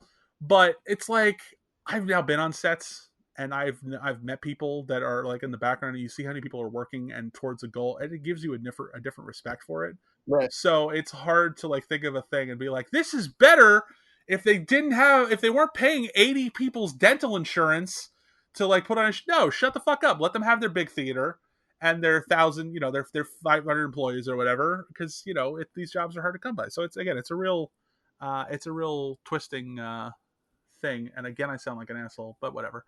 But honestly, but yeah, it's been interesting to see late nights evolve and see different shades of things, as opposed to 73 guys named Jimmy and with a big desk. Right. So it's things like that. So I prefer. I mean, I've always preferred the more smaller scale, scale, big idea kind of late night, as opposed to, like, the gargantuan theater and the 83 piece band and stuff like that. Like, I was born, I was raised by Conan with, like, a little hole in the wall kind of that. And just him and Andy screwing around, and all those great improv guys like John Glasser and stuff. Yeah, that's Conan is probably the guy I grew up on as well. I mean, my dad was a Leno guy, so I also watched that, but I was never. I always liked pretty much everyone else more than Leno. I spent a lot of time watching Leno, and I don't know why. I didn't really. I think it was just laziness, because the goal was always to get to Conan and to stay awake through Leno. And this is going back when I was 10, 11, 12 years old. Like, I was one of those kids. But I watched a lot of Leno, and just never. I mean, it's good to know. It's good to know the things you don't like. But I think about all that time that I watched Leno when I could have been watching Letterman. And I watched some Letterman too, but for some reason I just gravitated towards Leno so much in, like, the mid 90s, and I just don't understand why. It's such a it's so, it doesn't compute with my comedy tastes in any way, shape, or form. But I really just have to attest to, I just didn't want to get up to change the channel. Yeah, and my dad was definitely, and actually, it was the reason I probably started watching Conan was because my dad would fall asleep my dad would leave for work, probably watch while Leno was on, and I would continue on to watch Conan after that. If I said it. I'm a late night fan. I'm not like the extensive. I'm not. I love comedy. I'm not a comedy nerd. Like I'm not. I'm one of those, like, guys that are like, oh, I love a lot of everything, but I'm not an expert at anything. So I'm not, like, I guess being a Kevin Smith fan is, like, the most expert thing I am, because that's the thing I've been, like, following for as long as I can remember. Like, my uncle showed me Clerks when I was, like, 12 years old. It was, like, 2 years after, I think 1996, 2 years after it came out. I was 12 years old, and he showed me that black and white film, and I was like, this is dumb. And then he showed me a year later, I think he showed me Dogma. And I was like, this is great. Show me all. Show me your world. Yeah, Kevin Smith is someone I'm hugely a fan of as well. and his Uh, comedy. So if you want to geek so, about so Kevin Smith for a few minutes, let us do that. well, I do want to ask you. So, obviously, it sounds like Conan is your favorite late night guy of all time. Yeah, Conan's. I mean, Or again, I appreciate the older stuff with Letterman, and have gone through many a YouTube wormhole. Honestly, Jeremy, again, another shout out, really introduced me to that more than I had been like introduced to it before. Like I knew of it and had watched some of it, but we have traded clips for years with that stuff. And so I have a great appreciation for that, and just the history of that, and the influence that had on Conan. But yeah, Conan, again, it's to see something happen is the ultimate. That's the ultimate thing. It activates something in you. To go back and find it is great, and I encourage people to do that.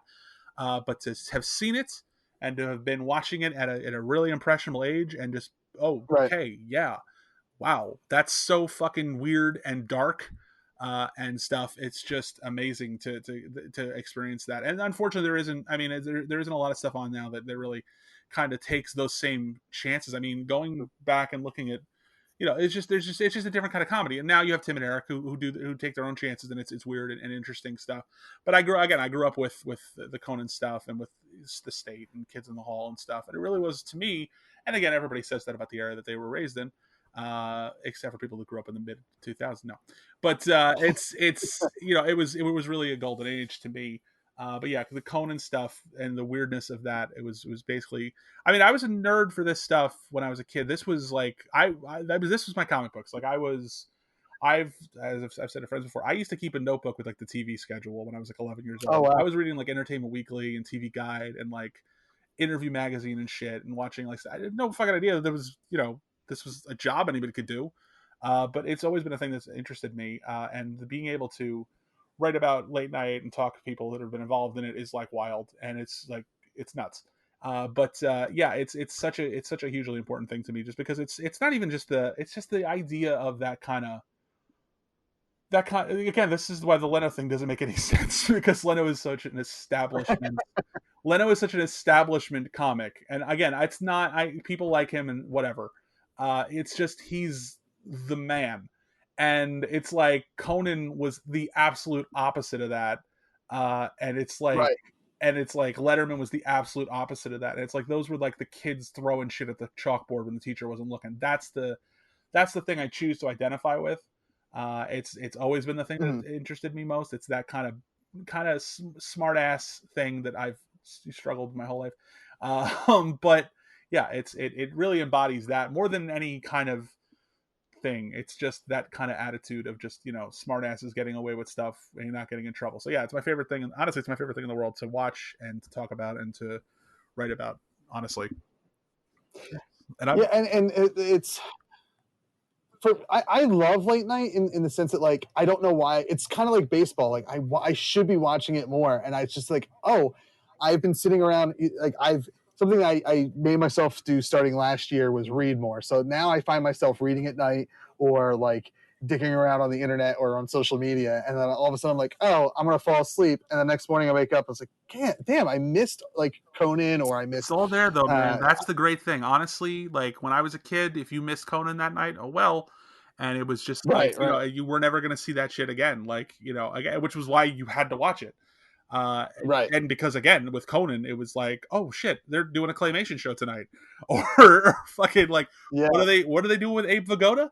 Like, it was every night. It was like this weird, like, what the fuck is going to happen? And it was nuts. And now you don't have that, but I can watch this stuff anytime I want, and I'm not going to miss it.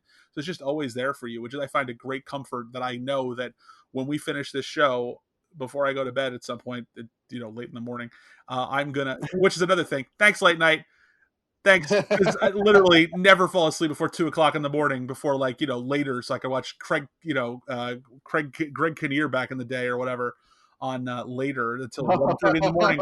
So thanks for that, man, because now I fucking stay awake until 2-3 o'clock in the morning every night because of how I trained my brain when I was 11 years old. But it's always, I know that there's a Bob Odenkirk Conan interview that I'm like gonna fucking devour, that has been like open in my browser since I saw it this afternoon. I've been waiting like to find 12 minutes to watch that because I can't wait, because Bob Odenkirk is like the fucking king of sketch comedy on top of being an amazing actor. But I can't wait to see that. But anyway, it's always there for you though. It's like it goes. You can watch the new stuff. You can go back and watch. I mean, there's a ton of Conan stuff, especially with what they've done on the Coco site. But there's Conan stuff. There's Letterman stuff. Craig Ferguson is another like. I was a big fan of his when he was on after Letterman. I loved him. I would like at some point I was like, I think he's my favorite. Like, you know, in the moment he was like, it was so different than anything else I was really watching at the time. But again, small set, intimate setting, host who just kind of, you know, did his own thing, and just that again, that's like perfect for me. And I just but right now, man, I would not mind hearing him and believing him say it's a great day for America. You know, I would love to hear that right now and believe it. But yeah, I miss the hell out of that show. But he ended it fantastically, and he ended it on his terms, and you can't fault that, man. You can't fault somebody just saying fuck it, I'm off, I'm done, I want to move, I want to do something else, which nobody on late night does, because it's honestly probably because it's so much fucking fun. Right. Probably pays pretty well. But Craig Ferguson, you honestly could not get me to order Conan versus Ferguson versus like Colbert show Colbert, or even Colbert to an extent. Like there's I love them all. Yeah, I am going to. I actually pulled up Conan's website, and now I'm probably going to pull up something with Craig Ferguson on YouTube. I think I'm going to have some late night watches before I go to bed here, just talking about it. But before we let you go, let's do a deep dive. Not a deep dive. Let's do a little dive on Kevin Smith. Oh yes. So are you a fan of his just his classic stuff? All of it. Do you like his stuff? I like. Okay, so I'm a fat Jersey dude, so there's no way that like when I go to conventions, I've literally had people think that I was doing Silent Bob like cosplay. So there's that connection. One of the first things I ever wrote that was like a deeper thing, like it was about him, and like I don't even remember what the hell it was about to a full extent, but he shared it, and that was like the first time that like anybody that I had written something about really like shared it, and I was like, oh shit, people read this. So there's that connection. He's just cool. I just love his work. I love he's industrious as fuck. I mean, you can't sleep on I love the people who say Kevin Smith is lazy. Okay. He's launched he's a fucking pioneer with podcasting. He launched a podcast network. He's, a filmmaker who pleases a ton of people. He's got a live touring show. Yeah, lazy. Sure. It's like, it's not, the guy was, because he gave up, I think, on chasing, to an extent, he gave up on chasing himself, which is a thing that, all of us, and listen, and even on the podcast that I do with my guys, we talked about like the idea of ambition and continue to try and build and build and build. And there's a joke there when I say to Mike, I say something to the effect of like, is that how it always is? Am I ever going to stop? Because it's like, on one hand, it's like, yeah, I want to keep doing big shit and cool shit and keep going. But on the other hand, it's like, fuck. Every year I look back at the year before, and I look back at the stuff I did.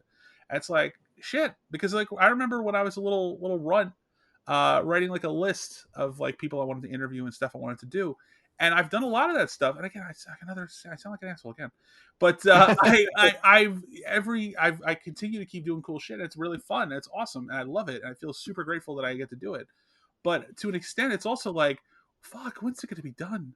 Like, when is it going to be? When am I not going to be working? But like, when am I going to feel like, okay, I'm doing consistently cool shit, and I don't have to keep like chasing myself. And Kevin got off that train, which is like, people fault him for that, but I think that's fair to say with as far as like film and stuff. Like, he decided, you know what, I'm not going to keep trying to impress people.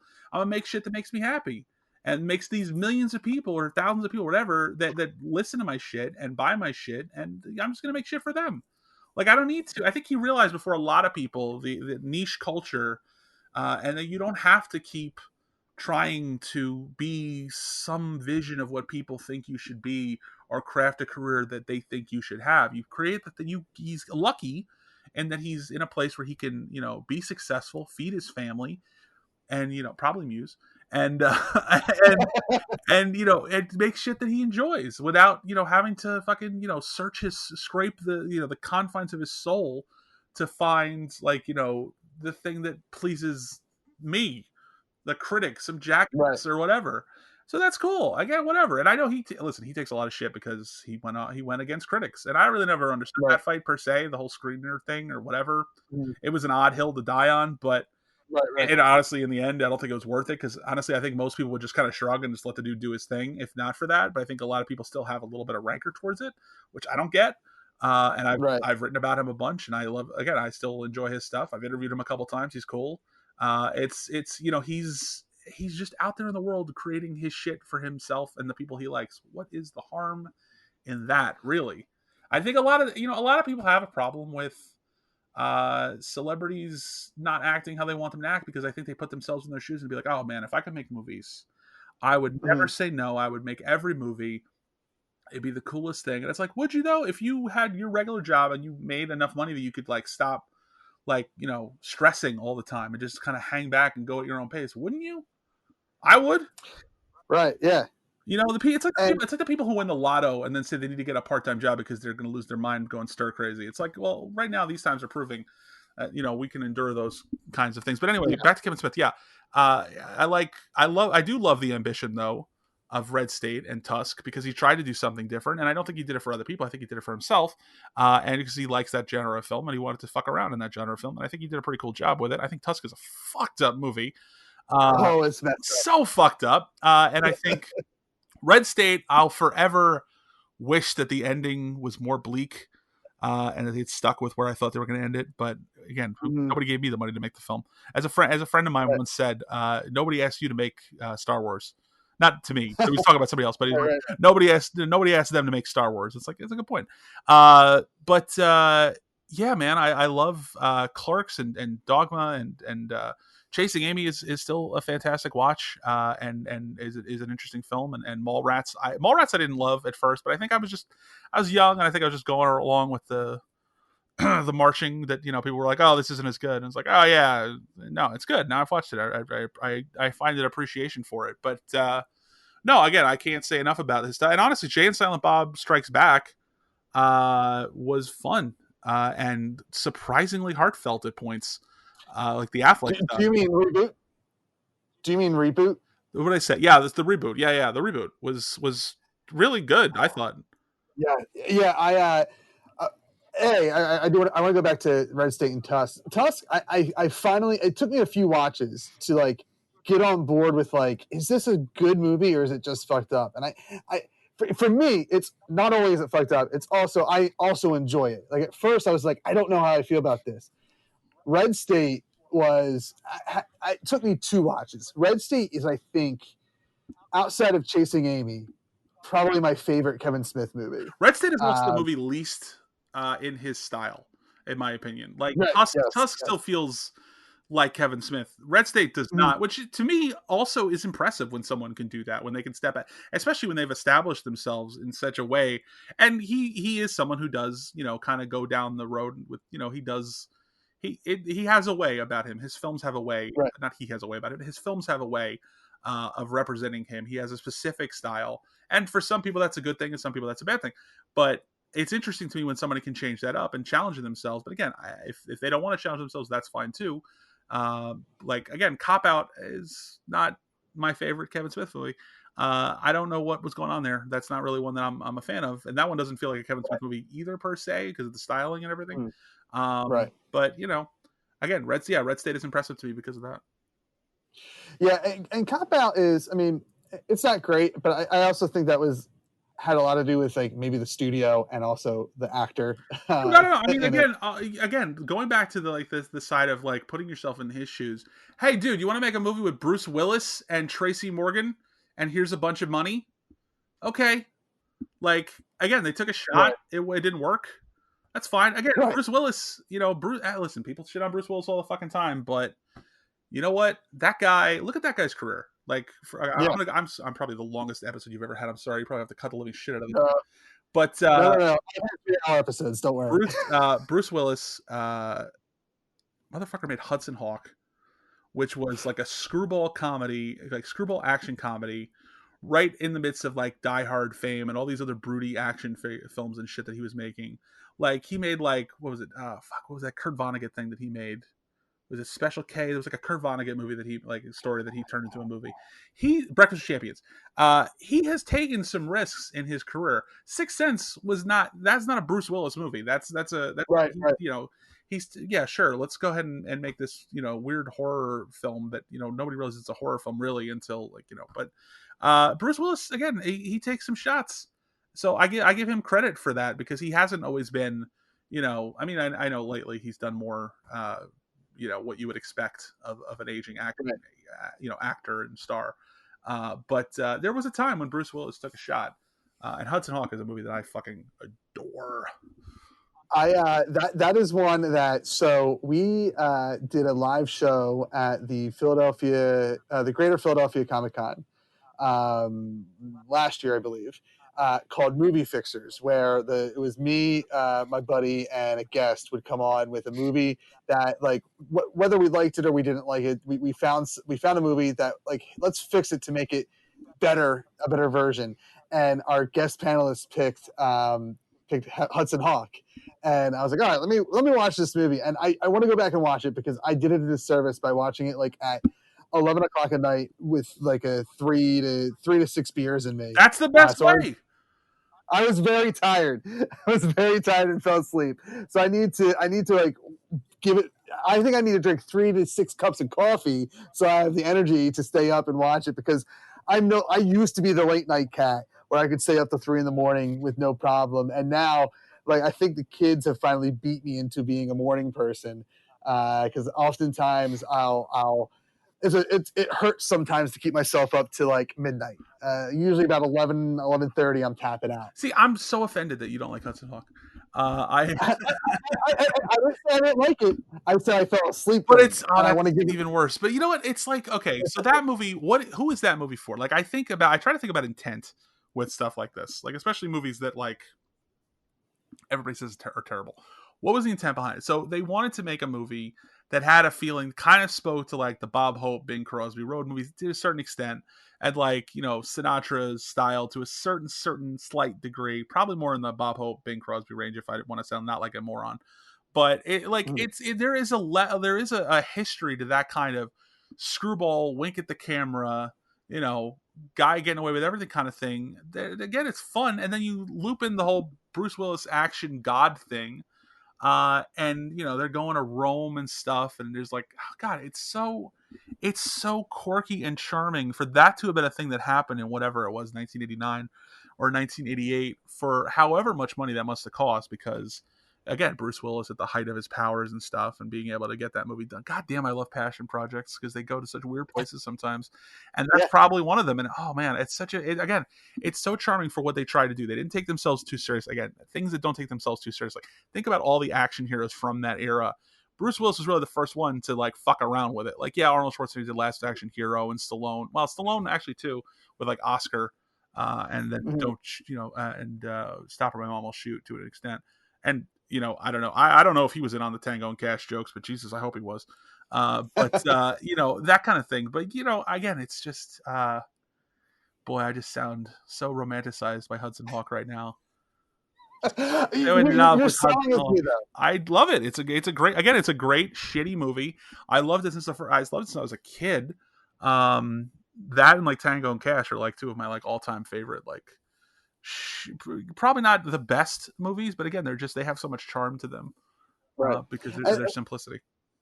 Well, and I should love those type, like Hudson Hawk should be a movie I love. Like, I love movies that are kind of in that like space of Tango and Cash. I probably haven't watched. I mean, I probably watched that with my dad, so I don't know that I've watched it. Man, I need to go down to like a big. I've been watching the wrong things in this quarantine. I'm watching things that are too new. I need to go back to like my things I haven't watched in like 20 years. Well, Tango and Cash was a rewatch for me because I saw Hobbs and Shaw, and it was like these should be in the same universe. This is very close. And I wrote a thing about this, and literally wrote a thing about that being basically the Tango and Cash sequel that never happened, because I believe that firmly. But Hudson Hawk is like a thrice a year for fun thing. I mean, the Danny Aiello sliding in the museum gif is like my most used gif, and it's the thing I treasure most in this world. Somebody taught me how to like make your own gifts, and that was the worst thing that ever happened. It was the worst thing that's ever happened to my friends because I send them. I have like a collection of like 500 of them, the most obscure, weird shit. Like the little kid with the weird like look in his eye in Back to the Future 3 at the end. Why does anyone need that gift? Why does anyone need that gift? But I have it saved twice, and I don't know why I have 2 of them. And every time I go for it, which is a lot, by the way, like more than a normal person would, even if it was like a cool gift from Back to the Future, I go that Jean-Claude Van Damme in the Time Cop music video, which is a thing. Oh my god! When he's hitting buttons and just having the time of his fucking life, just hitting buttons. No joy has ever been on someone's face more. The light is in him as he's hitting those buttons. Love it. But again, I don't know how to have these things. This is my legacy, though. When I die, like honestly, I just want that on like a loop, because I hope it's long enough into the future where like hologram like tombstones are a thing. I just want the entirety of my 90s and 80s movie gift collection just playing forever and ever. And Conan's pulling the lever for Chuck Norris. And then it's Danny Aiello sliding into a museum. All these little bits of stuff. But Danny Aiello sliding into the museum during Singing on a Star is for some reason like one of my favorites. So I'm adding that to my quarantine watch. Not in the middle of the night. I'm going to watch it when I'm wide awake, or when I wake up to like, God, I've been waking up at like 4 o'clock in the morning, and like suddenly I'm up for an hour, can't fall back asleep. Yep. So maybe that'll be an early morning watch.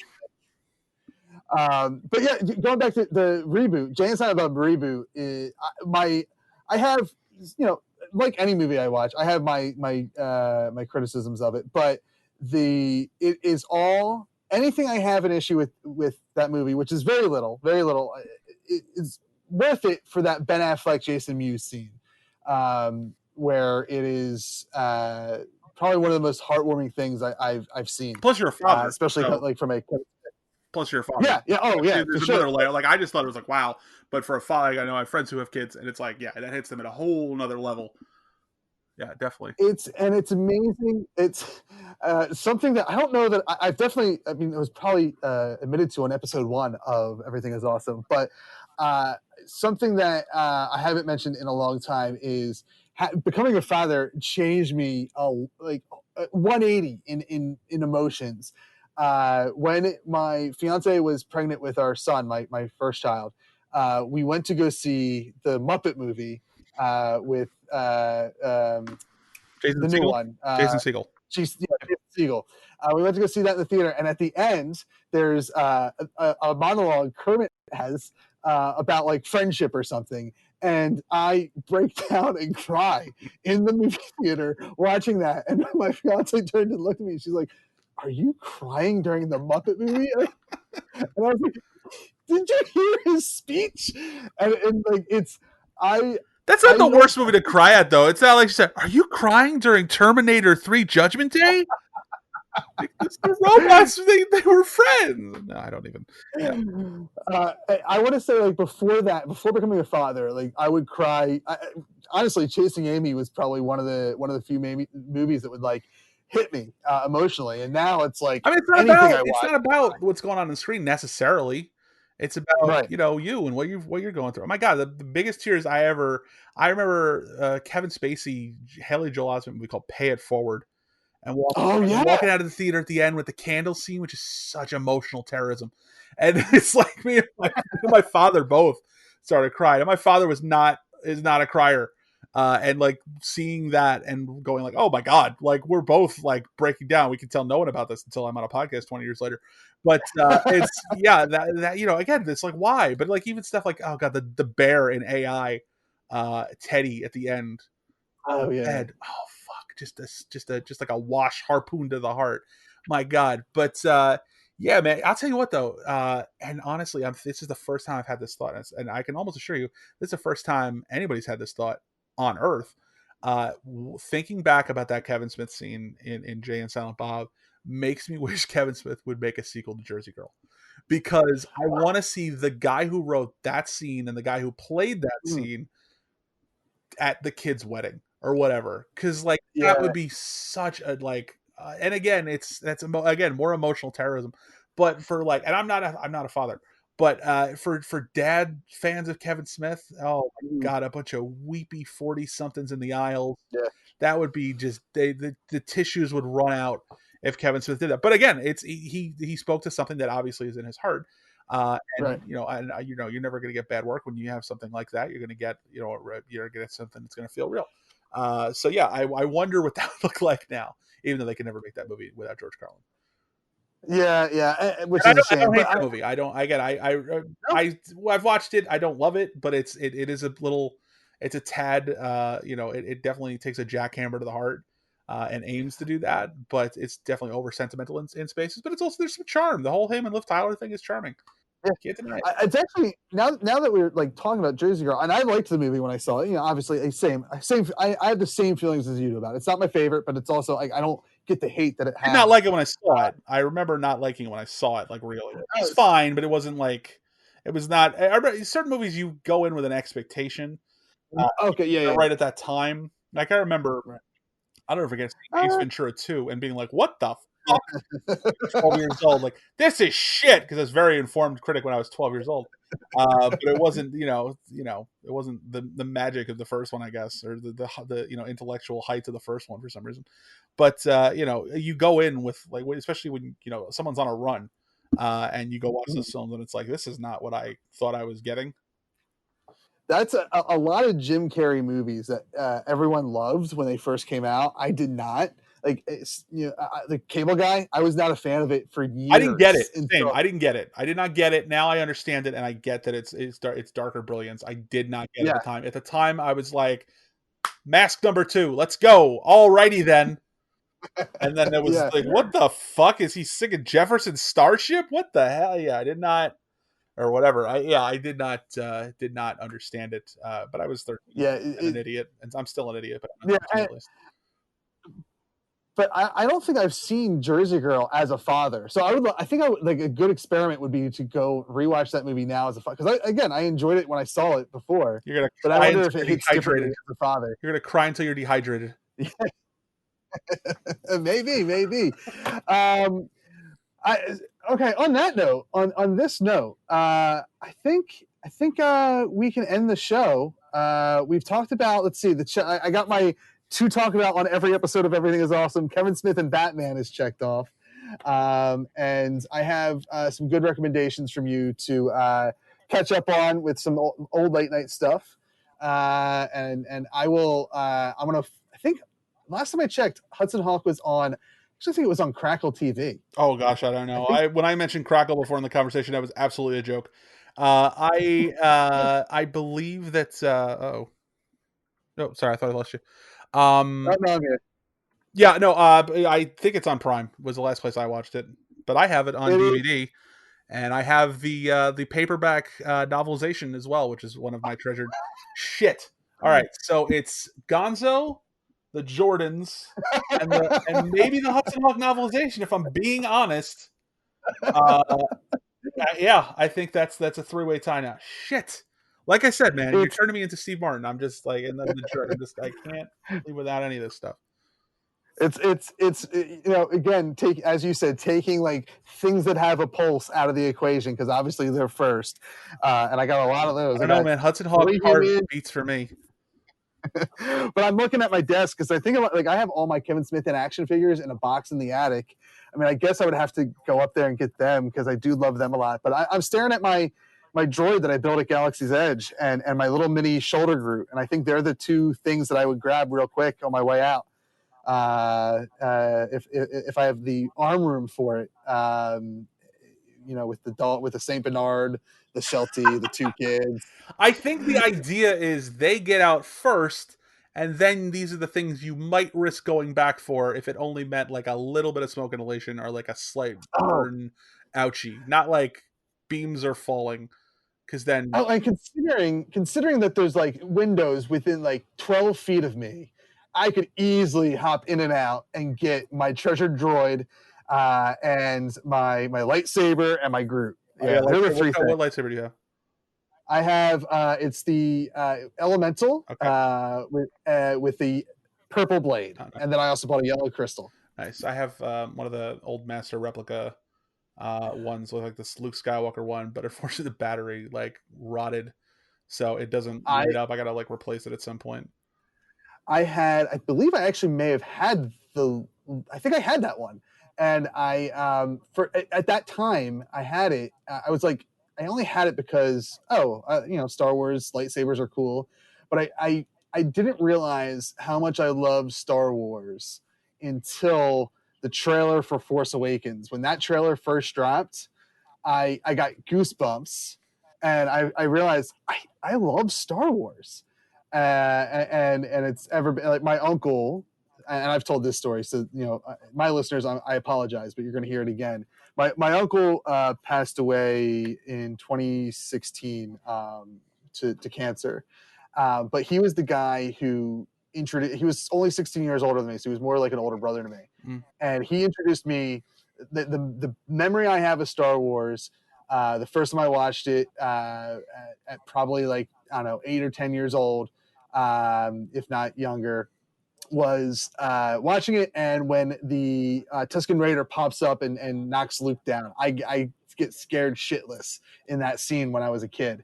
And that's the memory I have of how I got introduced to Star Wars. Now, I have every ticket stub since Last Jedi on.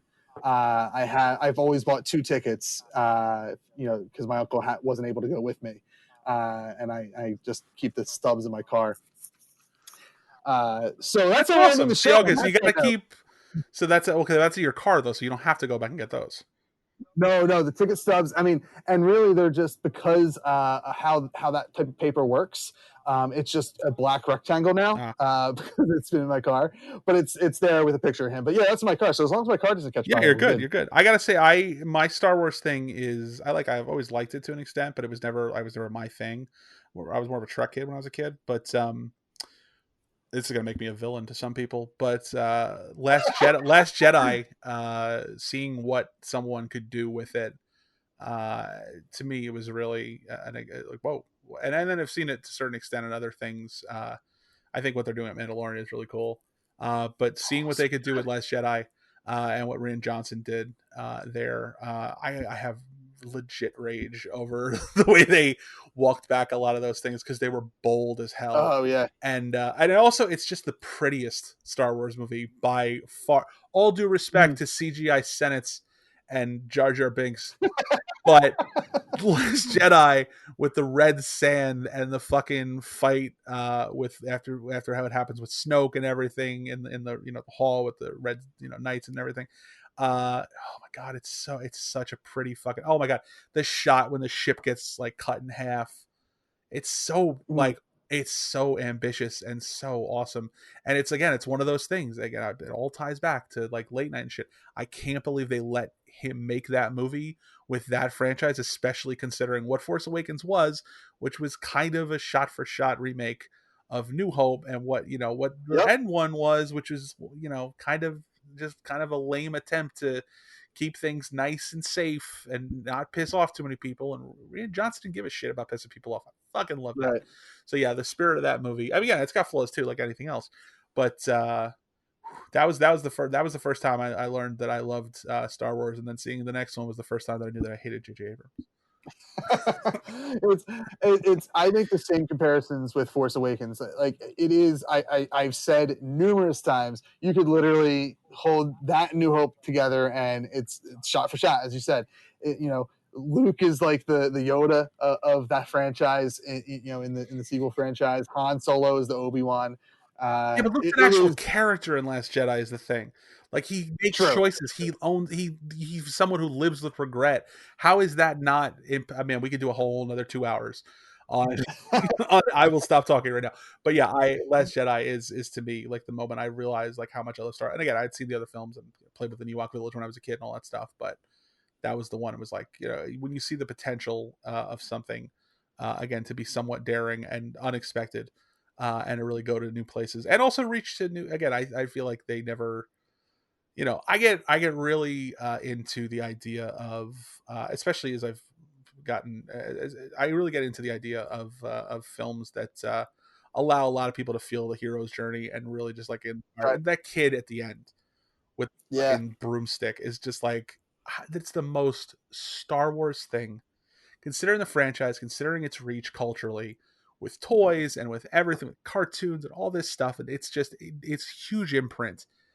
That thing, the idea of a kid, just a kid sweeping up, and there's a, he could be a Jedi, he could be a hero. Holy shit. Yeah, it's on the nose. Who fucking cares? It's so fucking perfect. And they're like, no, fuck that. Yeah. Metachlorians, let's bring back, Palpatine. Oh, jeez. Like, oh my God, you just don't get it. Yeah, it is. It was such a letdown. Episode 9, that is. Yeah. We could do like a whole nother. Yeah, I'm gonna stop talking. So it's let's end it. Jason, thank you for coming on. Everything is awesome. It is in that list, that notebook you talked about of names that you've wanted on to interview and whatnot. I have a similar notebook with names that I've wanted on my podcast, and you were one of them. So I can finally get to cross that off. No. Oh my God, he heard it. Oh, the ego monster is alive. And I hope that at some point when there's more to talk about, maybe when we just want to talk about the sequel trilogy to Star Wars, I would love to have you on again for whatever you want to talk about, whether it be Star Wars, comedy, whatever. Absolutely, as long as the check clears. All right, cool. It will. I mean, give it God, quarantine is going to be at least another 2-3 weeks. I would give stimulus to work, man. Oh, that stimulus was spent already. Jason, thank you for being on the show. Why don't you let everyone know the best ways to find your work on the internet? Just look to a horizon. When a sun sets and clouds part perfectly, I'll be there. And let's give a big round of applause for Jason for that long conversation we had. I had a blast with it. Such a generous man to give about 3 hours of his time, 2 hours that you got to hear. Just shooting the shit, having a great conversation, talking about, we got real. It was a roller coaster of a conversation where we went up and down, trying to back away from COVID, but it all came back to COVID and the quarantine, and it's the times that we live in. And I couldn't be happier with that conversation. I really, really enjoyed it. And I am very happy that, I'm not going to share what we talked about after this conversation, but the half hour or so that we chatted after we hit stop, some of it was BS, but some of it was it meant the world to me. It really did. And thank you, Jason, for being on the show. Thank you for all the entertainment that you have given me through both podcasting and writing. And I can't wait to continue on reading what you write and listening to what you produce and whatnot, and going back and even listening to the stuff that you've already put out there in the world, and just kind of refining it again.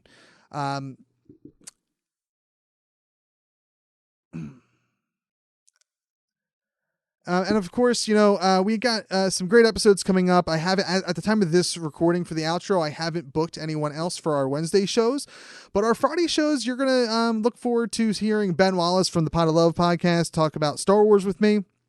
We're going to chat about, I have some stuff with Fast and the Furious. I have stuff with Captain Marvel, and I have some live shows that we did in 2018. And I believe 2019, where we did the Great Philadelphia Comic Con. I think we did 2 or 3 panels there. Wizard World 2019, we did 2 or 3 panels there as well. And then our live show, I believe, I don't think I posted it quite yet, from the 2019 Philadelphia. No, I did. I think we did post that one, the Philadelphia Podcast Festival with Rest in Peace, Chris Cotton. I think I did post that one. If not, it will be posted shortly. So we're going to be posting back catalog stuff for the next few Fridays. So stay tuned for that, and stay tuned on our social media accounts for what we have planned. Whenever we have an update with the schedule, I'll probably be posting that on Tuesdays or Thursdays or something like that. So keep an eye out for that. In the meantime, we like to end Everything is Awesome with a call to action. Super friends, there's a lot of terrible things going on right now. We're in the middle of a goddamn pandemic. We're all quarantined in our houses. And unless you're, essential personnel, which thank you all essential personnel, thank you so much for what you're doing. And that's not just first responders. I'm talking delivery truck drivers. I'm talking DoorDash and Uber Eats and food delivery people.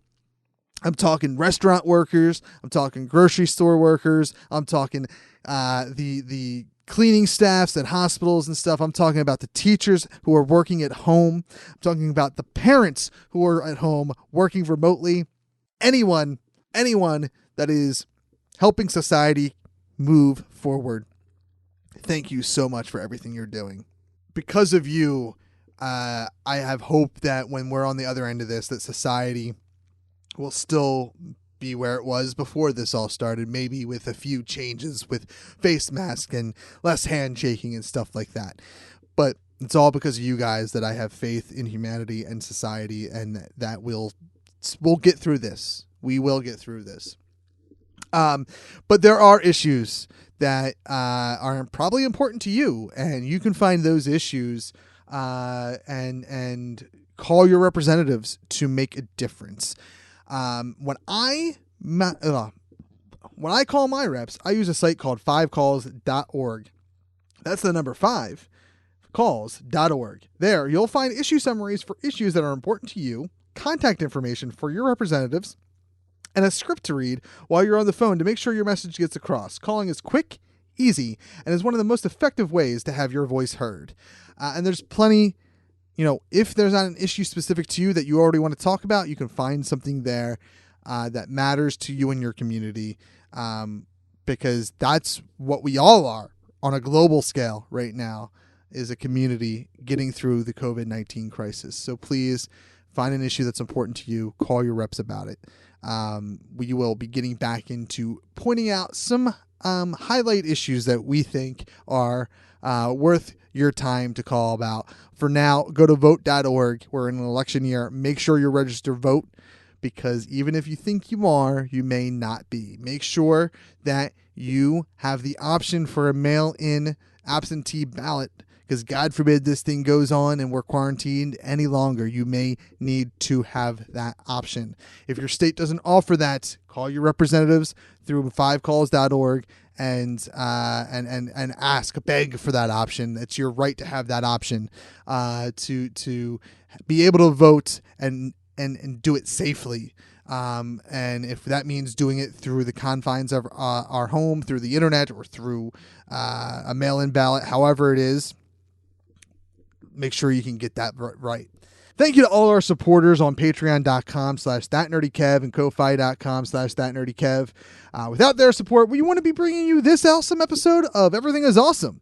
And as I've said all over these shows lately, going forward, anything that we get from those services that aren't being utilized for other creators that we're actually supporting right now, through those services, through my itch.io store for my game design stuff, and through my writing work, anything that I make out of these hobbies I do, from podcasting, game design, and writing, all that stuff will go to organizations and people that need it, whether that is online content creators that have lost their jobs because of the COVID-19 crisis, or local businesses that I frequent that I want to see still open on the other end of this. Any money that we bring in through those services will be used for the foreseeable future to make sure other people have a paycheck of some sort. Any little bit that we can help, we will make sure we help with. That being said, if you have people that you look up to, that you get entertainment from, that could use your help, if you have local businesses that you want to see still open when we're on the other end of this thing, please, please, please support all those people first. I am fine. My family is fine. We are doing great. Obviously we could be better. Let's be honest. We all could be better, but we're fine. We can get by. But if you don't know, send it over to me through those services, and I will make sure it gets to somebody in need through services and organizations that will make sure that it happens. If you want to support us in a non-monetary way, which would be great, because the more people that listen, the better. Word of mouth recommendations and 5-star rating and reviews on Apple Podcasts are the best way to spread the good word of awesome. You can find us on Facebook and Twitter at RealAwesomePod or on Instagram.com/AwesomePodcast. We're available on awesomepodcast.com or thatentertains.com/network. Get news about Everything is Awesome from our website, social media accounts, or my personal Twitter at ThatNerdyKev. If you're interested in ad rates, live appearances, help with your podcast, or have a question or comment, email us at awesome@crudeHumorstudios.com. Email us at awesome@crudeHumorstudios.com. And remember, those ad rates, anything that we charge for our normal services, we will be taking that money and reinvesting it into people that need it for being laid off, furloughed, whatever, local businesses. All that money goes towards what I guess we'll call a Everything is Awesome COVID-19 relief fund. I mean, that's of course not official. Maybe we'll make something official. I don't know. But any money that comes in that's not from my actual paycheck, I mean, and trust me, we're supporting local businesses with that as well. But any extra money that comes in, I will make sure I don't need it. So it's going to go to people that need it. I guarantee that, including ad rates and anything that we charge for our normal services. Everything is Awesome is a production of That's Entertainment Podcast Network in association with Crude Humor Studios. Crude Humor Studios is a Philadelphia-based production company specializing in audio, visual, and live performances. You can find more info at crudehumorstudios.com. Super friends, thanks for listening. We've been awesome. This episode of Everything is Awesome is brought to you by Tellus. Tellus is a fantasy world created by Michael D'Angelo. Spanning 15 novels and novellas, Tellus is a place of magic and splendor, where great heroes fight for the people. Some of these heroes are blessed with the strain, granting them uncanny abilities. The Tellus universe is medieval superhero fantasy with steampunk elements that mix with several different mythologies. With so much to choose from, the world is in your hands. Get more information, purchase the books, and discover the world of Tellus at Tellus.com. That's Entertainment Podcast Network. Entertainment and culture. Artist-owned, fan-supported.